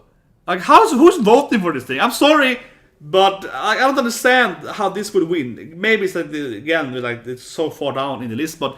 Promised Neverland, I'm not saying it's bad, but I'm just saying like how did Demon Slayer beat it as best anime, but not beating it at best fantasy? They're obviously, you know, like they're both in the same category twice, and best of something. If Promised Neverland is the best fantasy, it should also probably be the best anime of the year if it beats Demon Slayer here, right? It's a very weird way. It looks so weird, but sure. I think it's a better anime than Demon Slayer. So I think it should win over Demon Slayer. But I wish it won up there too. But my guess then, I think it makes sense. People were mostly just voting for the first things, right? Yeah, so they weren't going down the list and so on. So I guess that's why. Best drama. I think some animes are gonna come back again here. Very confusing. But Arabara, of course, is best drama and also best comedy. Arabara. Of Vinland Saga. I mean, that's a fine. Yeah, it's definitely more drama than it's fantasy or comedy. So fine, that's a good pick. But Arabaro should be here. And I understand the judges. Like, what's wrong with them? Like, who did this list? Not people are picking the right vote. This should win. Not get me wrong. This is the best drama of this nomination by far, I think. So that's good. That's good. Good, because not a drama in my opinion. Not a drama. Yeah. So this is the right winner of this nomination. Good for a drama storyline. But what I'm saying here is that Arabaro is clearly a drama. What else is Arabaro? It's clearly like a drama, relationship drama, right? And the judges, have Arabaro at, you know, best anime of the year, right? So if they are gonna say that that's the best anime of the year, why isn't this also in the best drama? See, it doesn't logically make any sense, right? If, like, Fruit Basket, also great drama, but Fruit Basket wasn't nominated for best anime of the year. So how can something be in the higher category of, you know, anime, but not be in the lower category, right? Because otherwise, you have to argue and say at least, where is Arabaro then? What genre is Arabaro? It is clearly, of these three categories, it is clearly drama, by far drama. It's obviously like a drama anime, and it's not here, right? I'm saying that from logically, Crunchyroll makes no sense. They should obviously have it up here and down here, because, you know, it has to, as doesn't make any sense. Of course, the categories for the always just be the same thing as best year. I know, because they're stupid. So you could argue, say that they maybe should be allowed to have an anime, kind of Oscar argument here. Like, it shouldn't be allowed to have more than one thing. But if there are, like with the Oscar, if Parasite, which I love Parasite. Parasite, great movie. Might be my favorite movie last year, probably. I love Parasite. So Parasite 1 was really good, amazing. But the Oscars are much more logical, right? And then shitty Crunchyroll, because Oscar had Parasite, best movie of the year, and it arguably was the best. I would say, okay, fine, best movie of the year. I think from my standpoint, it probably was best movie of the year. So that's fine. And and then best foreign movie, Parasite, because it was also in that category, right? Yeah, that makes sense. If it's gonna be the best movie of the year, it also probably can be its own category. For example, Toy Story 3, right, was nominated for best movie of the year, but also best anime, best animation, and that makes sense because if a movie is in the category of best of everything, it also has to be in the lower category of best of its genre, right? Or best of its category, whatever you call it. So of course, Crunchyroll is again so illogical. How can they have again Arabaro best anime, but not in the lower category of best drama? It doesn't make it logically makes no sense. That's why I'm getting pissed off, right? Because it's the same thing every year with them, and why I have of course zero respect for the list, right? Because it's just like it doesn't make any sense. It's like every damn nomination list has some logical issues. Again, right, even history, wrong year, and so on. It's always something weird. It's like, why is it here? It doesn't make any sense. So again, how could such a line be here, which also is a pretty mediocre drama in my opinion? How could that be here but not other bars? How could that be here not that one? But this should win though. Of the nominees, it should win. So I'm happy with that. I think it's a good vote, but the list is out. Doesn't make any sense. Okay, best opening, obviously, this should have been nominated, and this is the dumbest thing after the Emmy thing, is that of course, Onegai Muskel, back press! Oj, Masai du Chesto! Onegai Muskel, it clearly should be nominated. It's clearly the most popular, well-known, and best in Japan, of openings last year. It is by far the best opening last year. It is ridiculous that it was nominated. I think it's just like a shame. It's really embarrassing for them, for the judges. It's really embarrassing. It's ridiculous embarrassing in my opinion. It's just so dumb. It's just so obviously the best opening last year. It must catch up in last year. But the other nominees I think were pretty good. I think last year there were some really bad nominees. Last year they had Watercoin, which is good. No Black Clover though, ridiculous. No Black Clover. It's always no Black Clover. But they had Watercoin. They had Darling in France 1. Those two openings were good. But the other 4 openings last year were bad openings, I think. It was like 4, I would say, not even like my top 50. I don't know, but maybe I'm pretty sure like the other 4 openings of that pack was really bad. Aggressive openings. It was bad song, not good lyrics. Yeah, horrible opening. You can't listen to opening. So last year, 2 years ago, they had a really bad list, and also they didn't have like the best openings last year, like Black Clover. So yeah, so they were like a really bad list. This year, while they are idiots for having Dumbbell in it, complete morons, at least they are having the order. I feel good opening. So it's like they're lacking the best one, but they have like number 2 to 7 or something. Yeah, so they have the order openings. They have like they had what's it called. Fire Force. I was like solely to have Fire Force. Fire Force opening number 1. Amazing opening. I love it opening. But in that season that it was airing, it got crushed by Dumbbell. Right? So they had 2 openings that season was pretty good. Crushed by Dumbbell. They also have the opening from like Mob Psycho, a really good opening that might win. I think that or Fire Force will win. Really good opening night. So the other openings I think, if I remember now, are good openings. But they're missing Onegai Masker. But the other picks I think were good. There's one I think that's a bad pick. So 5 good, 1 bad. That 6th one should be replaced by Onegai Masker, and that would be a perfect list. So they actually not perfect, but at least a good list. So otherwise, at least it's good. So I think then Fire Force or Mob Psycho, I think is Kaguya-sama in this list. I can't remember now. Might be. Love me, Mister. Oh, Mister. That's a great opening too. So let's see. Mob Psycho. Yeah, I love this opening. Great opening. One of the best opening. Probably the best opening that season. So I think that's fine. Oh yeah, they had of course Cat Tech horrible. I would say horrible, but pretty mediocre opening. Animation bad. Lack of animation. Boring opening animation. I mean it's okay, but you also like it's not foreshadowing. They're holding hands. It's just not a good opening. It's like a mediocre animated opening, very mediocre. And the song is also was okay. Nothing compared to like Black Clover. Like where's my Black Clover 9, Black Clover 8, 7, 6, 3, 2, 1. Yeah. No, so obviously there's a great opening. No, great opening. Mr. Girlfriend. The one about Inferno. Yeah, Inferno's called by Green. Yeah. Oh yeah, they had they didn't have Love and Mister. No, they had that was a Villain Saga. Yes, true. But Karen Thursday should be replaced with Onegai Muskel, and the list would be really good. Overlord, of course. I knew Urworld was there. That's a good opening. But Yeah, Love and Mister could have been in it too, yeah. But replacing this opening would have been, the logical choice, right? Anyway, get to the ending. Best ending, I think that probably like Dororo should win. Probably will win, right? Yeah, Dororo ending is really good. Yeah, it's a really good ending. I think the ending list was pretty good. I think the ending nomination was one of the best proper list. That should really be nominated. Fruit Basket, I think had a good ending. I think that Dororo was gonna win. I think they had a really good ending. Oh, of course, the Chica. Well, okay, but the Chica is the Chica dance. The Chica wins something at least. She has to be, of course, the Chica dance. Okay, it's a Chica number 3. Okay, I don't know. I didn't count that in my head now. It's like, of course, this is the best ending. Which one did I give? Yay! Of course, gonna be Chica's dance ending. Yeah, only one episode. The Chica! Yeah, of course gonna win. So of course Chica wins. Yeah, I mean of course Chica wins. She wins something at least. She didn't get best girl, but she gets best ending. What's wrong with people? Like, how can a Chica win best girl if she gets the whole ending? Because that ending is only Chica. The ending is just Chica, but that's true. I forgot. I didn't think about it. Yeah, of course. Yeah. The Chica ending is allowed here, which I guess is true. But the other endings in the list are like endings that are like the whole season, right? Yeah.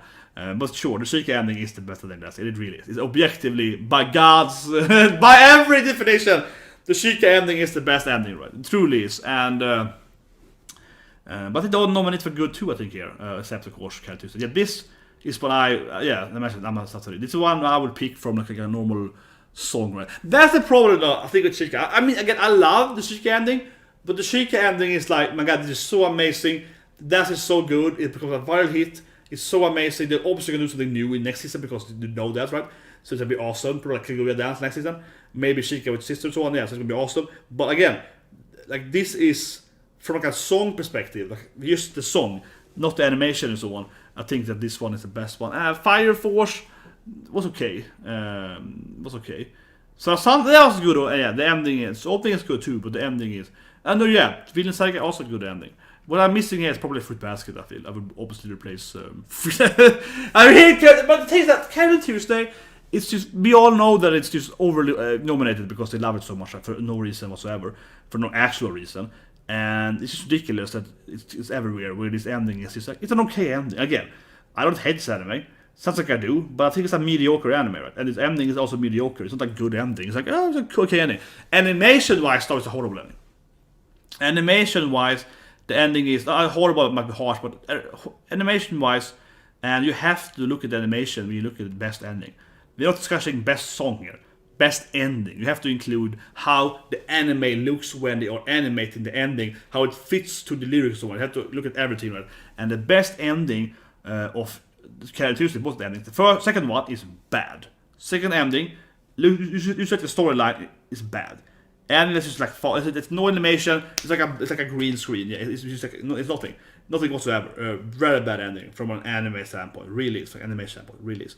And the first ending is better. The walking, there's line crossing, and city color. It is better.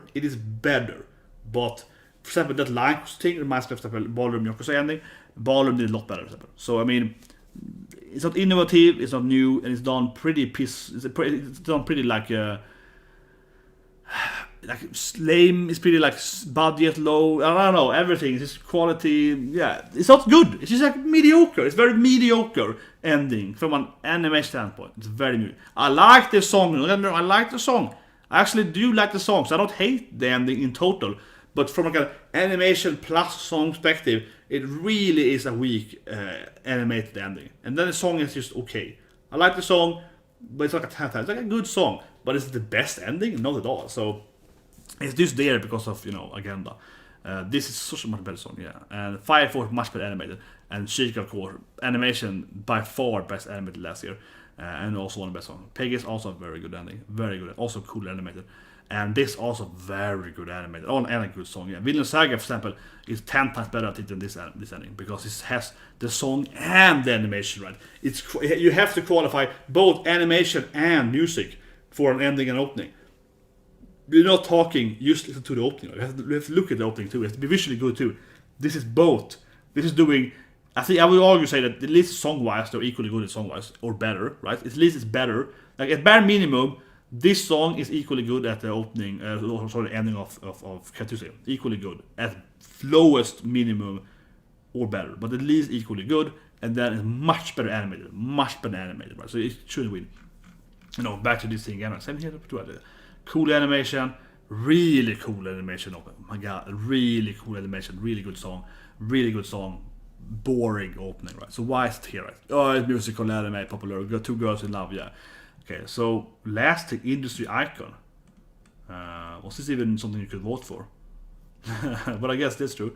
I don't even remember this thing being what? Yeah, you could vote for anything. Something they did. Okay, I didn't lose it. I was doing it now, so I guess they gave Vada something like an extra prize in the end, I guess. Which is fine. I mean, Wit Studio is famous, right? Wit Studio did both the Titan, Vinland Saga. I mean, I think that's fine. Yeah, he's the president of. Yeah, that's fine. Look. And I have, I mean, it's like, okay. But I don't remember this being a category at all.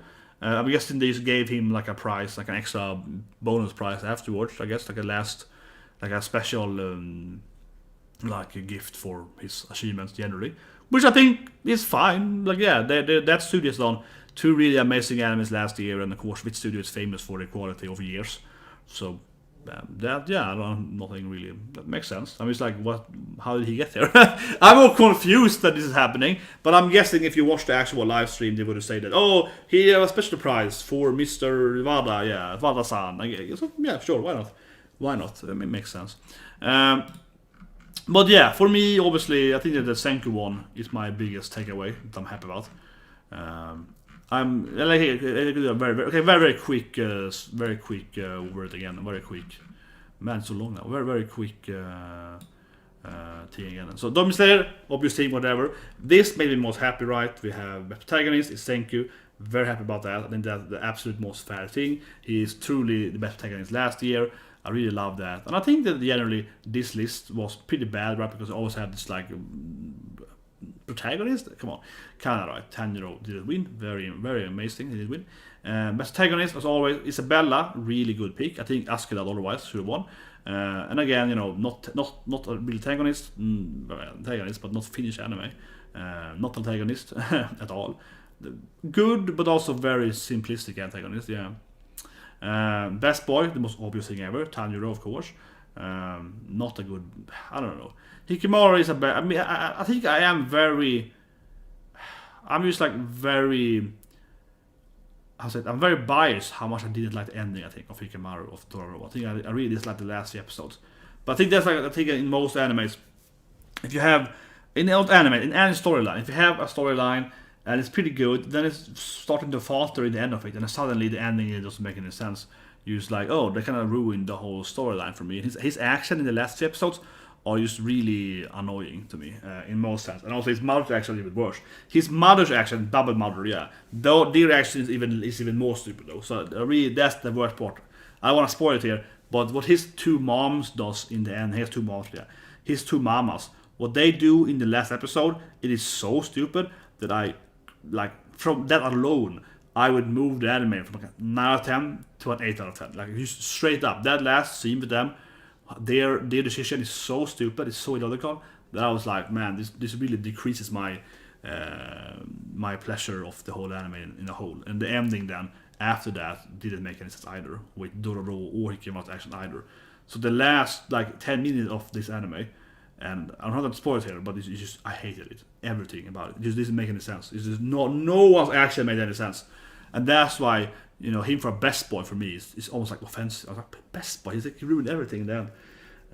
Whatever, the other characters are good picture list. Best girl, Raftalia. I mean, obviously Shika is the best girl. I think it's ridiculous that she beats Shika, right? Shika, of course, is an actual, it's a definition of a best girl. Yeah, definition of a best girl. Or Hibiki, yeah, from that. But otherwise, of course, Carol is there. But otherwise, I like the other picks, right? And I realized that, yeah, she and Escu are so similar. They're so similar characters, actually. They actually are. Best director, interesting pick here, but fitting for the last thing they were best Mob Psycho win this thing. I'm very surprised, incredibly surprised, seeing that Demon Slayer was here too, right? With also famous for its best animation. Like, that is Demon Slayer's thing, having good animation. But otherwise, I mean, I myself wanted Mob to win. I said that last time too. I was like, I want Mob to win, so I'm happy that they won.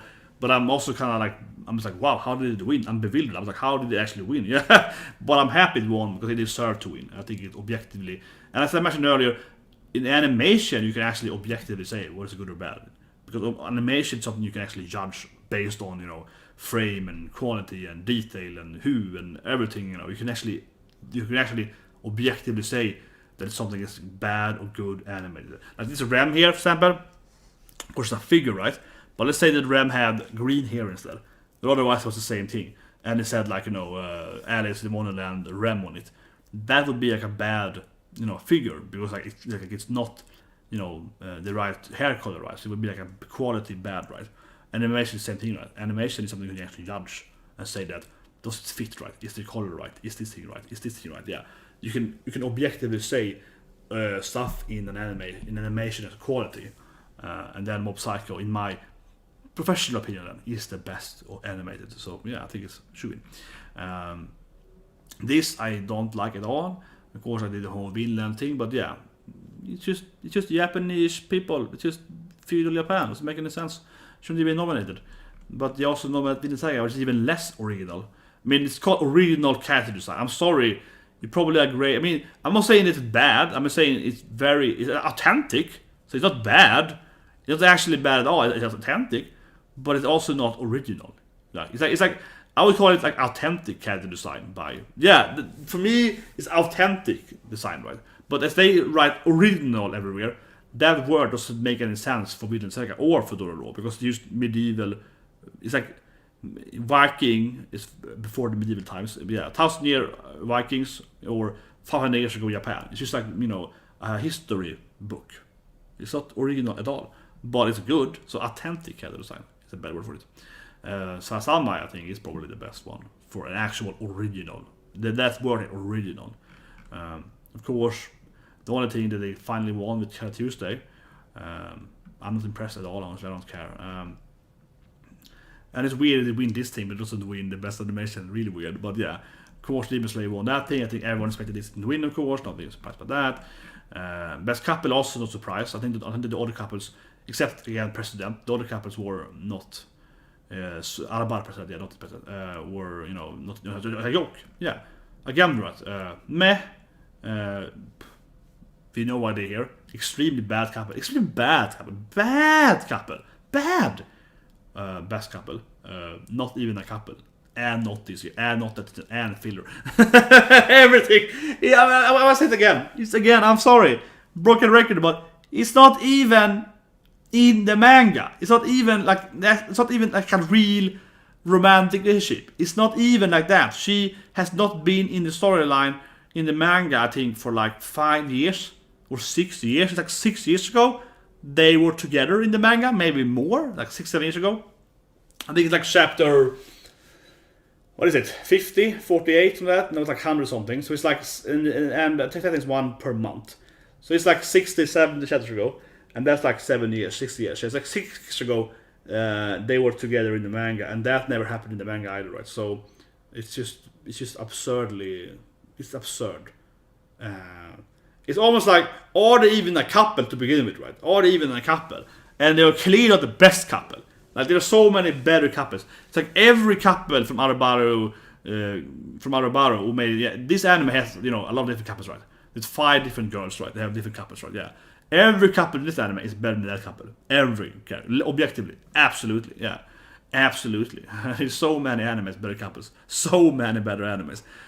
Just like, you know, again, there has to be romance. Can it be like Robert Hachi, where it's like, you know, half kind of boy love, but not really? Because it's also not really girl or girl. Yeah, it's like kind of half-ass girl and girl. Yeah, so that thing, oh my god, what is it more? Let's just, okay, this is the last part of the video here. Let me rant a little bit more. Let me rant a little bit, okay? Let me rant a little bit, please. Let me rant a little bit. Dororo, also better couple, right? I'm looking at the list now here of the system here. Dororo, Hikemaru and Dororo, better couple than that, obviously. Raftalia and Nafumi, better couple. Slime, now not really. Mob Psycho and Reagan and Mob and Reagan, better couple. Kaguya-sama, opposite better couple. Emma and Ray. Emma Norman, yeah. Gobutani, any girl combination in Gobutani, better couple. Domestic no Kaneyo wasn't in it. Domestic no Kaneyo, freaking Hina-san, or even, yeah, I mean, obviously I'm team sister, yeah. Team, older sister, oh yeah. Team Sensei or Team Girl, yeah. Better couple, both of them. Lot better couple. Kaguri, Gambling, and Yumiko, better couple, yeah. I mean, it's Radiance a better couple too, actually, but it actually is. Boogie Pop and I don't know, Mystery, yeah, it's gonna hurt, I think. Ride the Wind, better couple, main boys, yeah, better couple. Hinamaru Sumo and Sumo Wrestling couple. Karakuri Circus was last year, that's true. Better couple too, much better couple. With I mean, arguably they escaped each other's gaze for like 30 episodes, but yeah, better couple still though. Kubutani, Magnificent Kubutani had better girl and girl couple. Let's see here. Okay, that's that year. That season. Okay, next season. I'm gonna go straight to it. Next season. Quickly here. Next season. Demon Slayer, better couple of course. One Punch Man, King and Satan, better couple. Attack on Titan, several better couples, right? Then that couple. Yeah. Then that couple. Like Sasha and Potatoes, better couple. Yeah, Bokuben aired last year, right? Bokuben, all the harem girls, better couple. Isekai Quartet, like Konosuba characters like yeah, like Aqua and Kazuma, better couple. Fruit Basket was last year, of course. Fruit Basket, Honda-san, Honda and her two boys. Jesus Christ, Honda has a lot better couple storyline than that shitty anime. Honda is so much better. Her love stories, so much better. Senju Girl was last year. Much better couple. Even like Aoshan, better couple. But Senju was much better. Butchie and her horror was better. I would even say, Karen Tuesday is a better couple than these two girls. They also aired, of course, that season.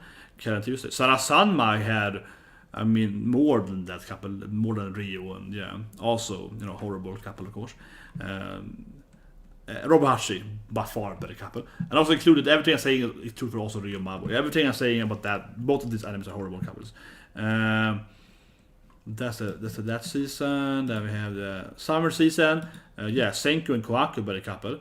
Hestia and Bell is one better couple. Hestia and Bell and all the girls better couple. Arufurata better couple. I guess there is more couple. At least Arufurata is a better couple. Like Vampire Girl and yeah, I mean it's horrible anime, but it's better. Most Maria Tribe better couple. It's Sketchbook better couple, even though not a very good couple either, but better couple. Deilu, yeah, of course. Usha Musume, yeah, Deilu, that's a better couple too. Latina and Deilu. Hensuki, not really. Kanata and Astra, a lot better couple. Much better. Kanata with, of course, Aries and so on, much better couple. Okasan Online with her son, with Makun, better couple. Yeah, Makun and Mama, better couple. Tenjina Senpai, Medical Senpai and Kohai, better couple, much better couple. Dumbbell, all the girls, girl and girl, macho couple, yeah, better couple. Soan and Suka, better couples. Every couple in Arabaro, every romantic, again, Arabaro summer, every Arabaro coupling are better than this two couple. Could have been two Arabaro said, yeah, everything is better than that. Kemono, maybe, arguably, better couple there with her, I suppose, arguably. Copcraft, much better couple, right? Vusna couple, of course, because I cop drama couple, but yeah, Copcraft, much better couple. Much better couple. Masako Mariko, man, much better couple, yeah, also girl and girl, right? Yeah, also girl and girl, much better couple, right? With little demon girl and little magic girl, yeah, but much better couple, much more interesting, much more giving and fun couple, definitely.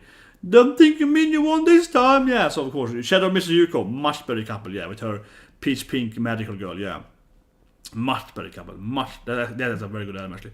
Mashko Mariko, yeah, very good anime, and that couple was very strong. And then the last season then. Fall last year, My Academia, yeah, sure, better couple like Deku and Senpai, Senpai or Deku with Eri, or all other Kirishima and like Red Riot and like Ashido better couple. Yeah, break it has, yeah, break it better couple. Yes, forward line better couple.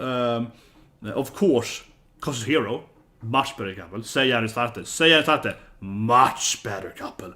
Half the anime, yeah.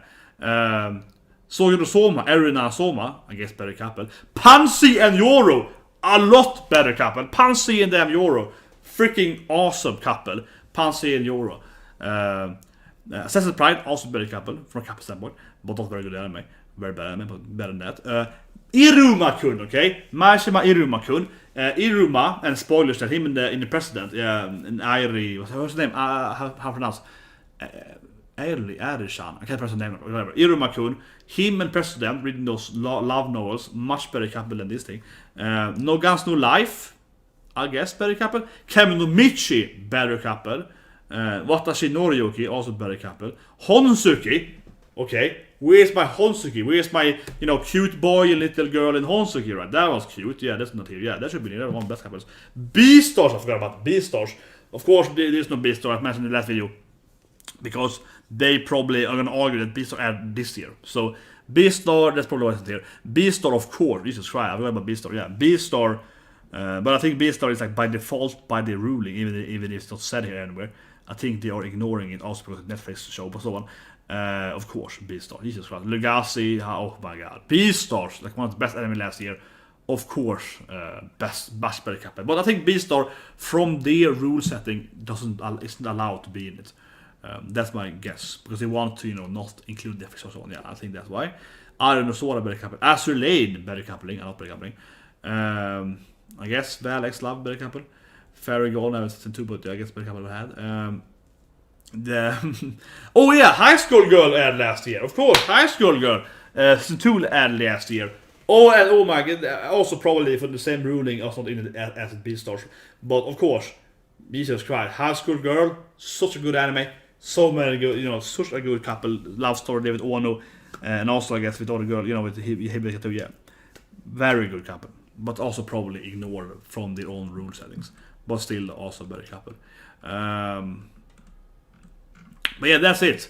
Like, I can mention, 50 couples that are better than this or this couple. Yeah, at least 50. And also add last year, they added 3 years ago. Also add, the actual right year too. Best year performance, I never get this list. I think that, obviously, Risate should win. What's her name again? What's her name? She doesn't know Yun. I'm sorry, Miss... forgot her name here. Aki Toyosaki. She should really win this thing. Not even nominated. I mean, she is carrying that anime herself, right, on her shoulders so much. She should easily win that thing. Such a good, carrying that anime so much. And this I don't care about at all. Really don't care about that. Best comedy, obviously. Best fantasy, doesn't make any sense to the one here. But it's a good anime, doesn't make any sense. Best drama, also good anime, but best anime, it should be anime, but yeah, also good pick from this one. Doesn't make any sense having the list doesn't make any sense. Best opening from the list we had, I think it should win, yeah, from the nomination. But where's my Onigami Mask, right? But yeah, or Inferno. For me, it was like this one or Inferno should win, right? And then ending sequence, yeah, Chica obviously is the best ending last year, but it's a very special ending though. From like a song perspective, I think it should win. But anyway, my god, yeah, best ending and industry icon makes sense. So yeah, that's take on it. That's the result. A weird list as always, right? They have their issues. They truly have their issues. I mean, it's just it's always really annoying, right? Seeing this, seeing them. It's always just so annoying that everyone has to be so. The people can't be objective, right? And you say, what is the best anime? Well, it's this anime, based on these reasonings. Yeah, this is the best anime. And not saying like, oh, this couple, there are 2 girls, that has to be in the list because of reasons. And it's weird too because there are definitely better, romantically involved, or at least maybe romantically involved female couples, lesbian couples, than Historia Anime. Historia Anime is really pissing off the most, right? Because it obviously shouldn't be allowed to be in nomination because it's not last year, it's 3 years ago. And there's a filler episode, and they are not actually really ever confirmed to be in love. Like they never said that. They're just kind of like best friends. Maybe they're in love. It hints to that, but that's my reasoning. Because if it hints to being in love, you could also include so many other couples that hints to be in love. There's so many other, two girls that might be in love, right, but not really in love. Like for example, I don't know, Little Chicken Bia, Diana and Akko, kinda in love in a way. That's kind of hand touching and so on. Yeah, like if that's the limit of if you are in love or not, you can include like 50 other, girl and girl stuff, right? You really could, and that really makes it weird. I see that thing flickered here in a minute. But yeah, it makes it weird, right? Because you have that thing and yeah, you have that thing and it's confusing to me. It doesn't make any sense by rules or nothing. But it's so clear that I said every time, but it's so clear that they are agenda driven, and it pisses me off. But otherwise, the funny thing then, as the last point, right, is that they are agenda driven. Crunchyroll and their bad judges are trying to force them to have it, right. Same last year, they're trying to force people to vote for bad picks, right. But as last year, people don't. That's a fun thing, yeah. So we see Cat Tuesday being nominated in almost every category, but it wins nothing except like the best music, general track thing, soundtrack. It was like, okay, fine, yeah, because it had a lot of music, yeah. So like, yeah, like it's a musical anime. So yeah, so like it's funny. They're trying to make it force, like they're trying to force in even history and so on. And again, I want to say it because defending myself or something like that. I identify as that guy with Nara, right? I mean, I love yaoi. Yuri, okay, fine, but I love yaoi. Yeah, so I know, but like I have absolutely no problem with it. And again, I have no problem with it at all, right? Again, Arabauer, favorite anime last year, had a very interesting girl on girl romantic relationship. Yeah, I want to spoil too much of the scene, but Arabauer has a much better lesbian relationship, so to speak, than the other animes had. Much better. So it's not about, that I don't like, lesbians or whatever, or gay couples. It's about I don't like bad couples, right? Yeah, that doesn't make any sense. And also, again, then, even Historia aren't even together. Again, that's a big problem. They're just kind of like hinted to maybe like each other, but then she leaves the anime or the manga or the anime 3 years ago and never returns. She hasn't returned yet in the anime. She hasn't returned yet. So she leaves and doesn't return, right? So that relationship is never evolved. They never actually do anything. They never kiss. They never have sex. They never go anywhere with it. And then she leaves. I mentioned very early. Then never returns. So Historia, while she is there, she is never actually, has any way to develop her feelings for Emu really. Because never meet her because she's she's never there, and she thinks about her like in one episode in total, like 4th episode. She thinks about her once, and definitely gets a letter from her. So she's not even reflecting over her interest in Ymir as a romantic couple during the anime. If she at least was like fantasizing about Ymir all the time, it's like, oh, I wanna really do Ymir. Yeah, if that at least was a part of the anime, then it could have been more respected as a couple. But she isn't. She's never even thinking about her. It's like one episode, and then she get a letter from her, and then she thinks about her more. But because it's the letter, right? So she's never actually considering her romantic involvement. And actually, if you look at it in a likelier romantic scenario, I don't want to spoil here, right? But if you look at it in a more romantic scenario, Historia and the main character then, so very much for Aaron, they have a little bit of like a involvement and relationship. They don't a little bit. They also this basically is no actual romance, right, in that anime whatsoever, regardless. But they also have a little coupling, a little episode together, and so an episode where she's like really character developing Aaron. She beats him up and kind of so on. So, and that's actually, from my standpoint, from like a dramatic standpoint, Historia is more likely to be in love or be interested in Aaron than she is in Ymir, actually. If you actually look at the anime, she actually is that, and that sees it, yeah, because they spend more time together, and she actually has like shape up, and I will respect you as a man, and so on. Yeah, so she actually has more like interaction with him than she has with the woman they claim she's in love with. Actually, she has that. I mean, I'm not even joking. I mean, seriously, from like the drama standpoint, it's probably more likely. So that's kind of weird in that sense.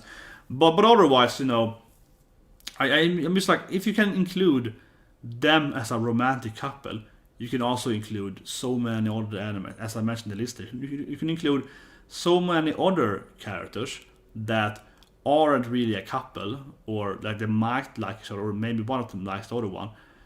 You could include them as well then, because like it's not even that the love is one-sided in Attack on Titan. It's that she's first of all likes her as a friend, yeah, and they never see Ymir whatsoever.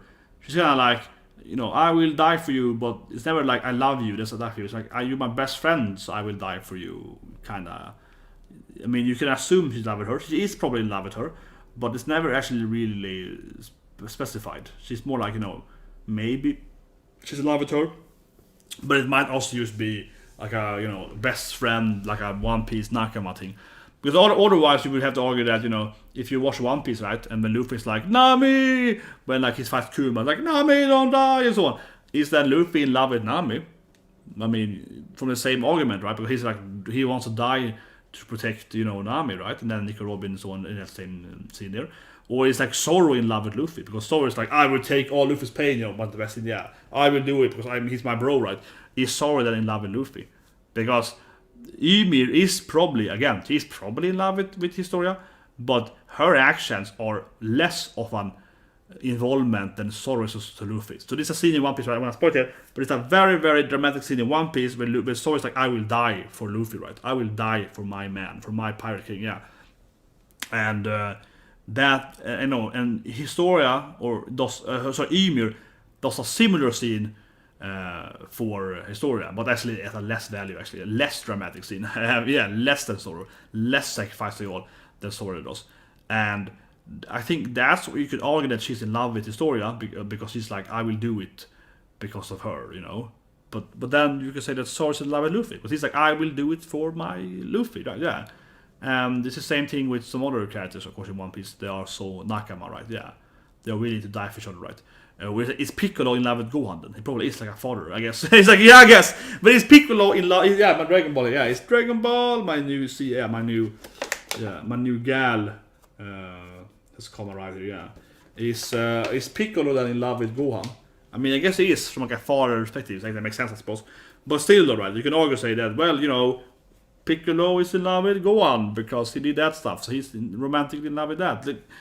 Yeah, it's very like. See, I don't want to say that Historia they aren't in love with each other, but I don't think that the manga or the anime has supported them actually being even a romantic couple. It's hinting to it, but you can also argue that they're just best friends, right? And in a lot of animes and manga and so on, people are getting killed to protect their best friends, right, and so on, without having any romance involved in it. And especially if you remove the episode, that they have the image of the episode, filled episode. In the manga, it is even less implied. It's even less implied that Ymir loves Historia from like a romantic standpoint. It's far less implied in the manga, because it's like, yeah, they don't have that like snow adventure episode. So it's like, yeah, she's best friends. Yeah, it is very less implied. And even that snow episode, they don't actually have any romance either. They just kind of get lost together in the winter, and they kind of hang out together, so they kind of bond. But you can also argue that, if two soldiers out in the winter getting lost and they have to survive, to be, are they in love then? Like, yeah, so whatever. I'm dropping in that rant over, but I think it's so clear that you can't even prove from like a objective standpoint that they're not even a couple, right? You can't even prove that.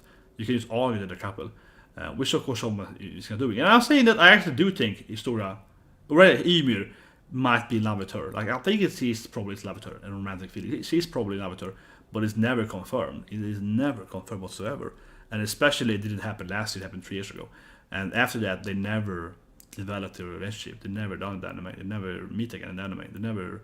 I know it's spoiling, but what can you do? Yeah, it's just they never meet again in the anime so far, and they never develop anything from that standpoint. And Historia never even thinks about her in general. She thinks about one episode, yeah, in like 3 seasons. Yeah, she never really has time to think about that, because she's gonna be very involved in other storyline, and then it's thinking more about her other relationship more than that.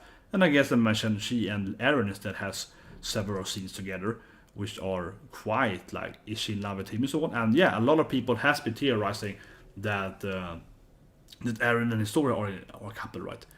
Last year, so very very minor spoiler. I'm not talking about the manga, but like from people reading the manga last year, a lot of people were considering that they were a couple, actually. And there are scenes in the anime where Historia and Eren hangs out, right? And Mikasa gets angry. She's like Netto, right? Yeah, she gets angry. So it's a very clear scene where they are like carrying some, I think it's wood, wood. No, but she's carrying wood with like lumber with Eren, and Mikasa approaches them like, what are you doing, bitch? Yeah.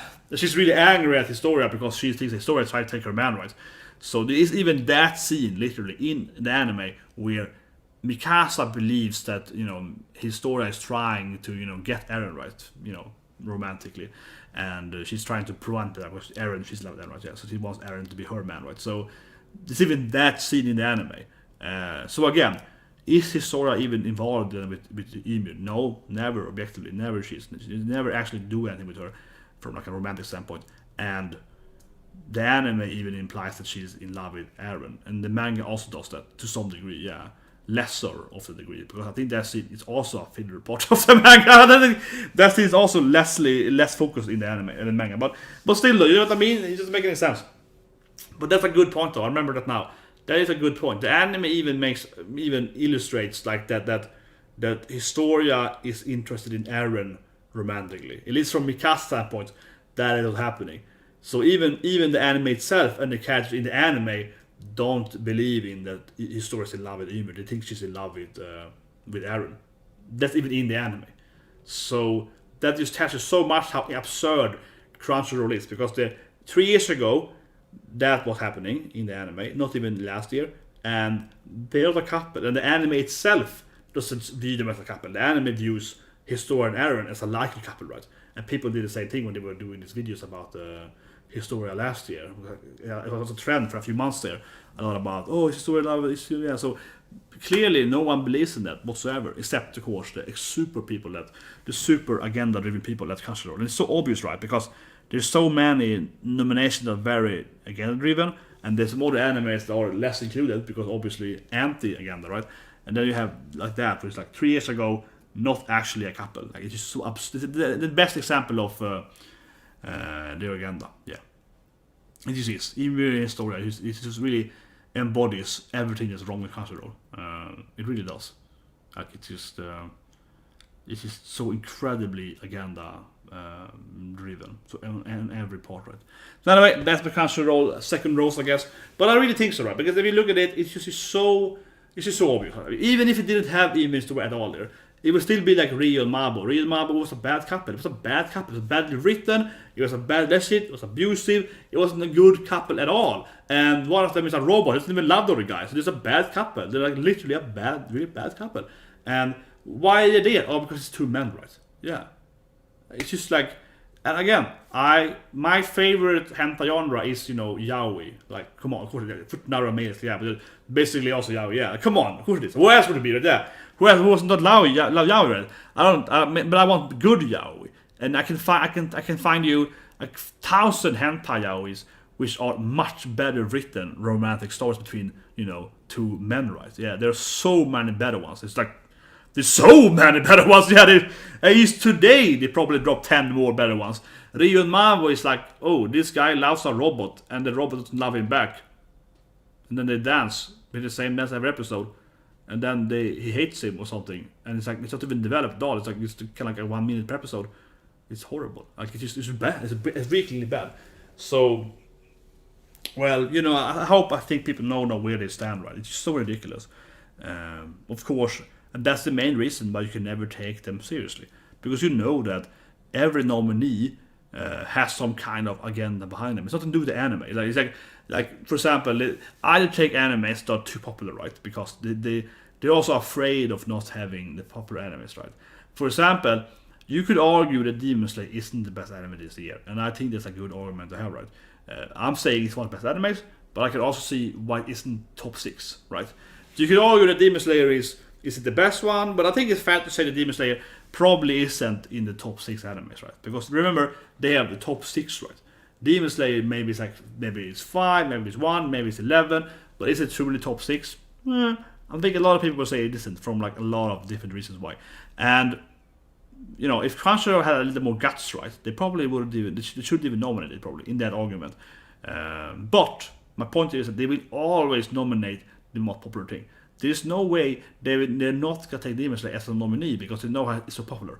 So they're never gonna have the balls to say that, you know what, yes, we know it's popular, but you can't vote for it because it's not the best anime this year. They're never gonna do that. So that's also an agenda, right?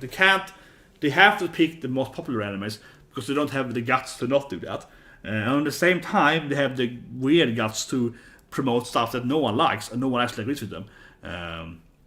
So it's really weird, right? So when it fits them, they go against common sense, right? And a lot of times they don't. So it's really weird. But it basically creates a list like we see here, where most of the nominees are like either picked because of oh, does she have a dick? Okay, let's pick her. Like in like with Lily. I love Lily. Okay, I love Lily, but yeah, like she has a penis. Okay, pick her over Saki. Where's my Saki? Yeah, over Saki. Jesus Christ! And over my Saki, over my true best girl. The pick freaking Lily over Saki. It's crazy. Yeah, look at that smile. Look at that smile. Yeah, like it's crazy.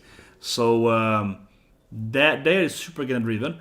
And against the general popularity because they have their like main agenda, and then when it's like, oh, what's the quality, best animation or best? Oh, we pick this anime, but why? Oh, because it's popular. So they're doing like they're basically they're managing to do the worst of both worlds. Right? Yeah, they're combining like the bad stuff of this end and the bad stuff of this end. Right? So that's the worst problem with them. They're combining the two worst things. Yeah, they're combining the worst results, right? They're taking the worst of the left and the right and making it in the mix together. Instead of taking, like, I want to go political here, but if you want to be, I think usually silly between left and right and the war and so on between the different political sides. But for me, it's like, why can't they just take the best of both, right? I'm an effective guy. I'm an industry guy that says I want to just make the best of both worlds. I don't want to be forced to pick this package with this stuff too, and I want to pick this stuff with this stuff too. I just want to have the best stuff from here and the best stuff from here in the mixer of the middle, right? I don't want to have to pick this bad stuff with this good stuff over here. But that's how politics are today, unfortunately, right? It's like you have to have this thing, you also need to have the other stuff, which I think is stupid. I want to have the best of both, and one day, hopefully, in the future, we're gonna have more of the best combinations. But they are then taking the worst stuff from the both of the agendas here and making it into one thing, which makes it incredibly bad, right? Incredibly bad. It's like the worst combination. Yeah, they're trying to have the cake and be in the middle, but they're being in the middle but taking the worst ideas from both sides. It's just ridiculous. It's really ridiculous. It's impressively bad. It's the worst story you can have, right? But anyway, that's it. And again, I'm still really happy though that we see the people. Just like last year. People out there, even of course Demon Slayer is going to win because it's popular, but otherwise we see the people out there are living in reality. I'm so happy about that. We see people. I mean, it's good here. We see the people, the actual casual people, right? People out in the actual world, they're living around us, are actually reasonable people. Actually, don't pick like Karen Tuesday or Rio Maboys or they pick Gugasama and so on. They pick the actual good couples. So it's really good though that people in reality, out the actual voters. Which of course they actually hate. Crunchyroll hates them. They hate people in the bottom right. Don't always remember that these people up here, they really hate you down here because you are voting, but they don't want to vote for you. So of course they hate you, but it's still good that the actual man, the people, the men, the women out there, like the population of people, children, all the people actually living in reality, we have normal jobs and are working and you're spending time and so on and watching anime and enjoying good anime. Or actually like, wait, why would I vote for freaking Leo and Mabo? They were a horrible couple. I'm gonna vote for the actually romantically good written couple that has good storyline and good dialogue and not a horrible dialogue. Yeah, I'm gonna pick for that couple. Yeah, why would I vote for that couple that had 3 years ago? Yeah, people in reality are actually not falling for this. So that's great. Yeah, that is the best stuff though. The people actually are living in the real world, right? The real people are actually doing real stuff. Yeah, which is really good. And this is the same last year. Last year, they tried to force all this agenda stuff, right? And I know I'm like a broken record, but they also failed. They also failed, and that makes me happy, right? So last year, they tried to push some weird stuff in every nomination, and then Megalovox lost everything, for example, so they never succeeded with their plan at all, right? Which is really good, right? And also tells you, if you go back to the, what's this called? The spice thing? I don't remember, Magical Spice anime that's coming out someday that everyone hates the trailer. I haven't talked about it really, but like that anime that they're making themselves was, immensely hated, right, by the actual, subscribers, right, the people that are paying for it. And yeah, they hated it, and that it tells you how they don't understand their own fans, right? Crunchyroll is funny that Crunchyroll has so many fans like anime, but they hate everything they do, right? Yeah, it's just funny because they really don't understand. Or I think it's more like this though. It's like maybe they do understand their fans, but they hate them. I think it's probably more that they probably do understand actually. You're paying for the service, but they still hate you. They hate you because you don't share their views of the world, right? So they probably do actually understand what people actually do want, but they refuse to give them that because they want to change the customer, right? It's a really weird thing where they want to change the customer to fit their goal instead of trying to make the customer happy. They're trying to force the customer to what they should be happy about, right? Something like that. It's really weird, but that's probably the reason why. I think it's more reasonable that they actually do know what you want as a customer, but they hate you and gives you a bad anime that no one wants to see, but they want you to love it. Yeah, they force you to love it. That's probably more logically, more reasonable than them actually just being completely, lost, right? Of course, some of them are lost, right? They are just confused about what people actually want, but most of them, I think it's more reasonable that they actually do know what you want, but they hate you, so they won't give it to you. It's really weird. Anyway, that's my super long rant now. See you guys later. Now invaded and keep again. Crunchyroll shows. Yeah, but I mean, Crunchyroll. And I also remember they started as a pirate thing. Right? They started as like illegal service stuff. Yeah, they just happened to be the place that have the power, right? But they also obviously will lose the power because they keep doing the stuff, right? And we're having more and more, competition with them with Netflix and so on. And if they have a better award with a better system, people care about it more, right? Yeah. I don't think anyone cares about this award, but still.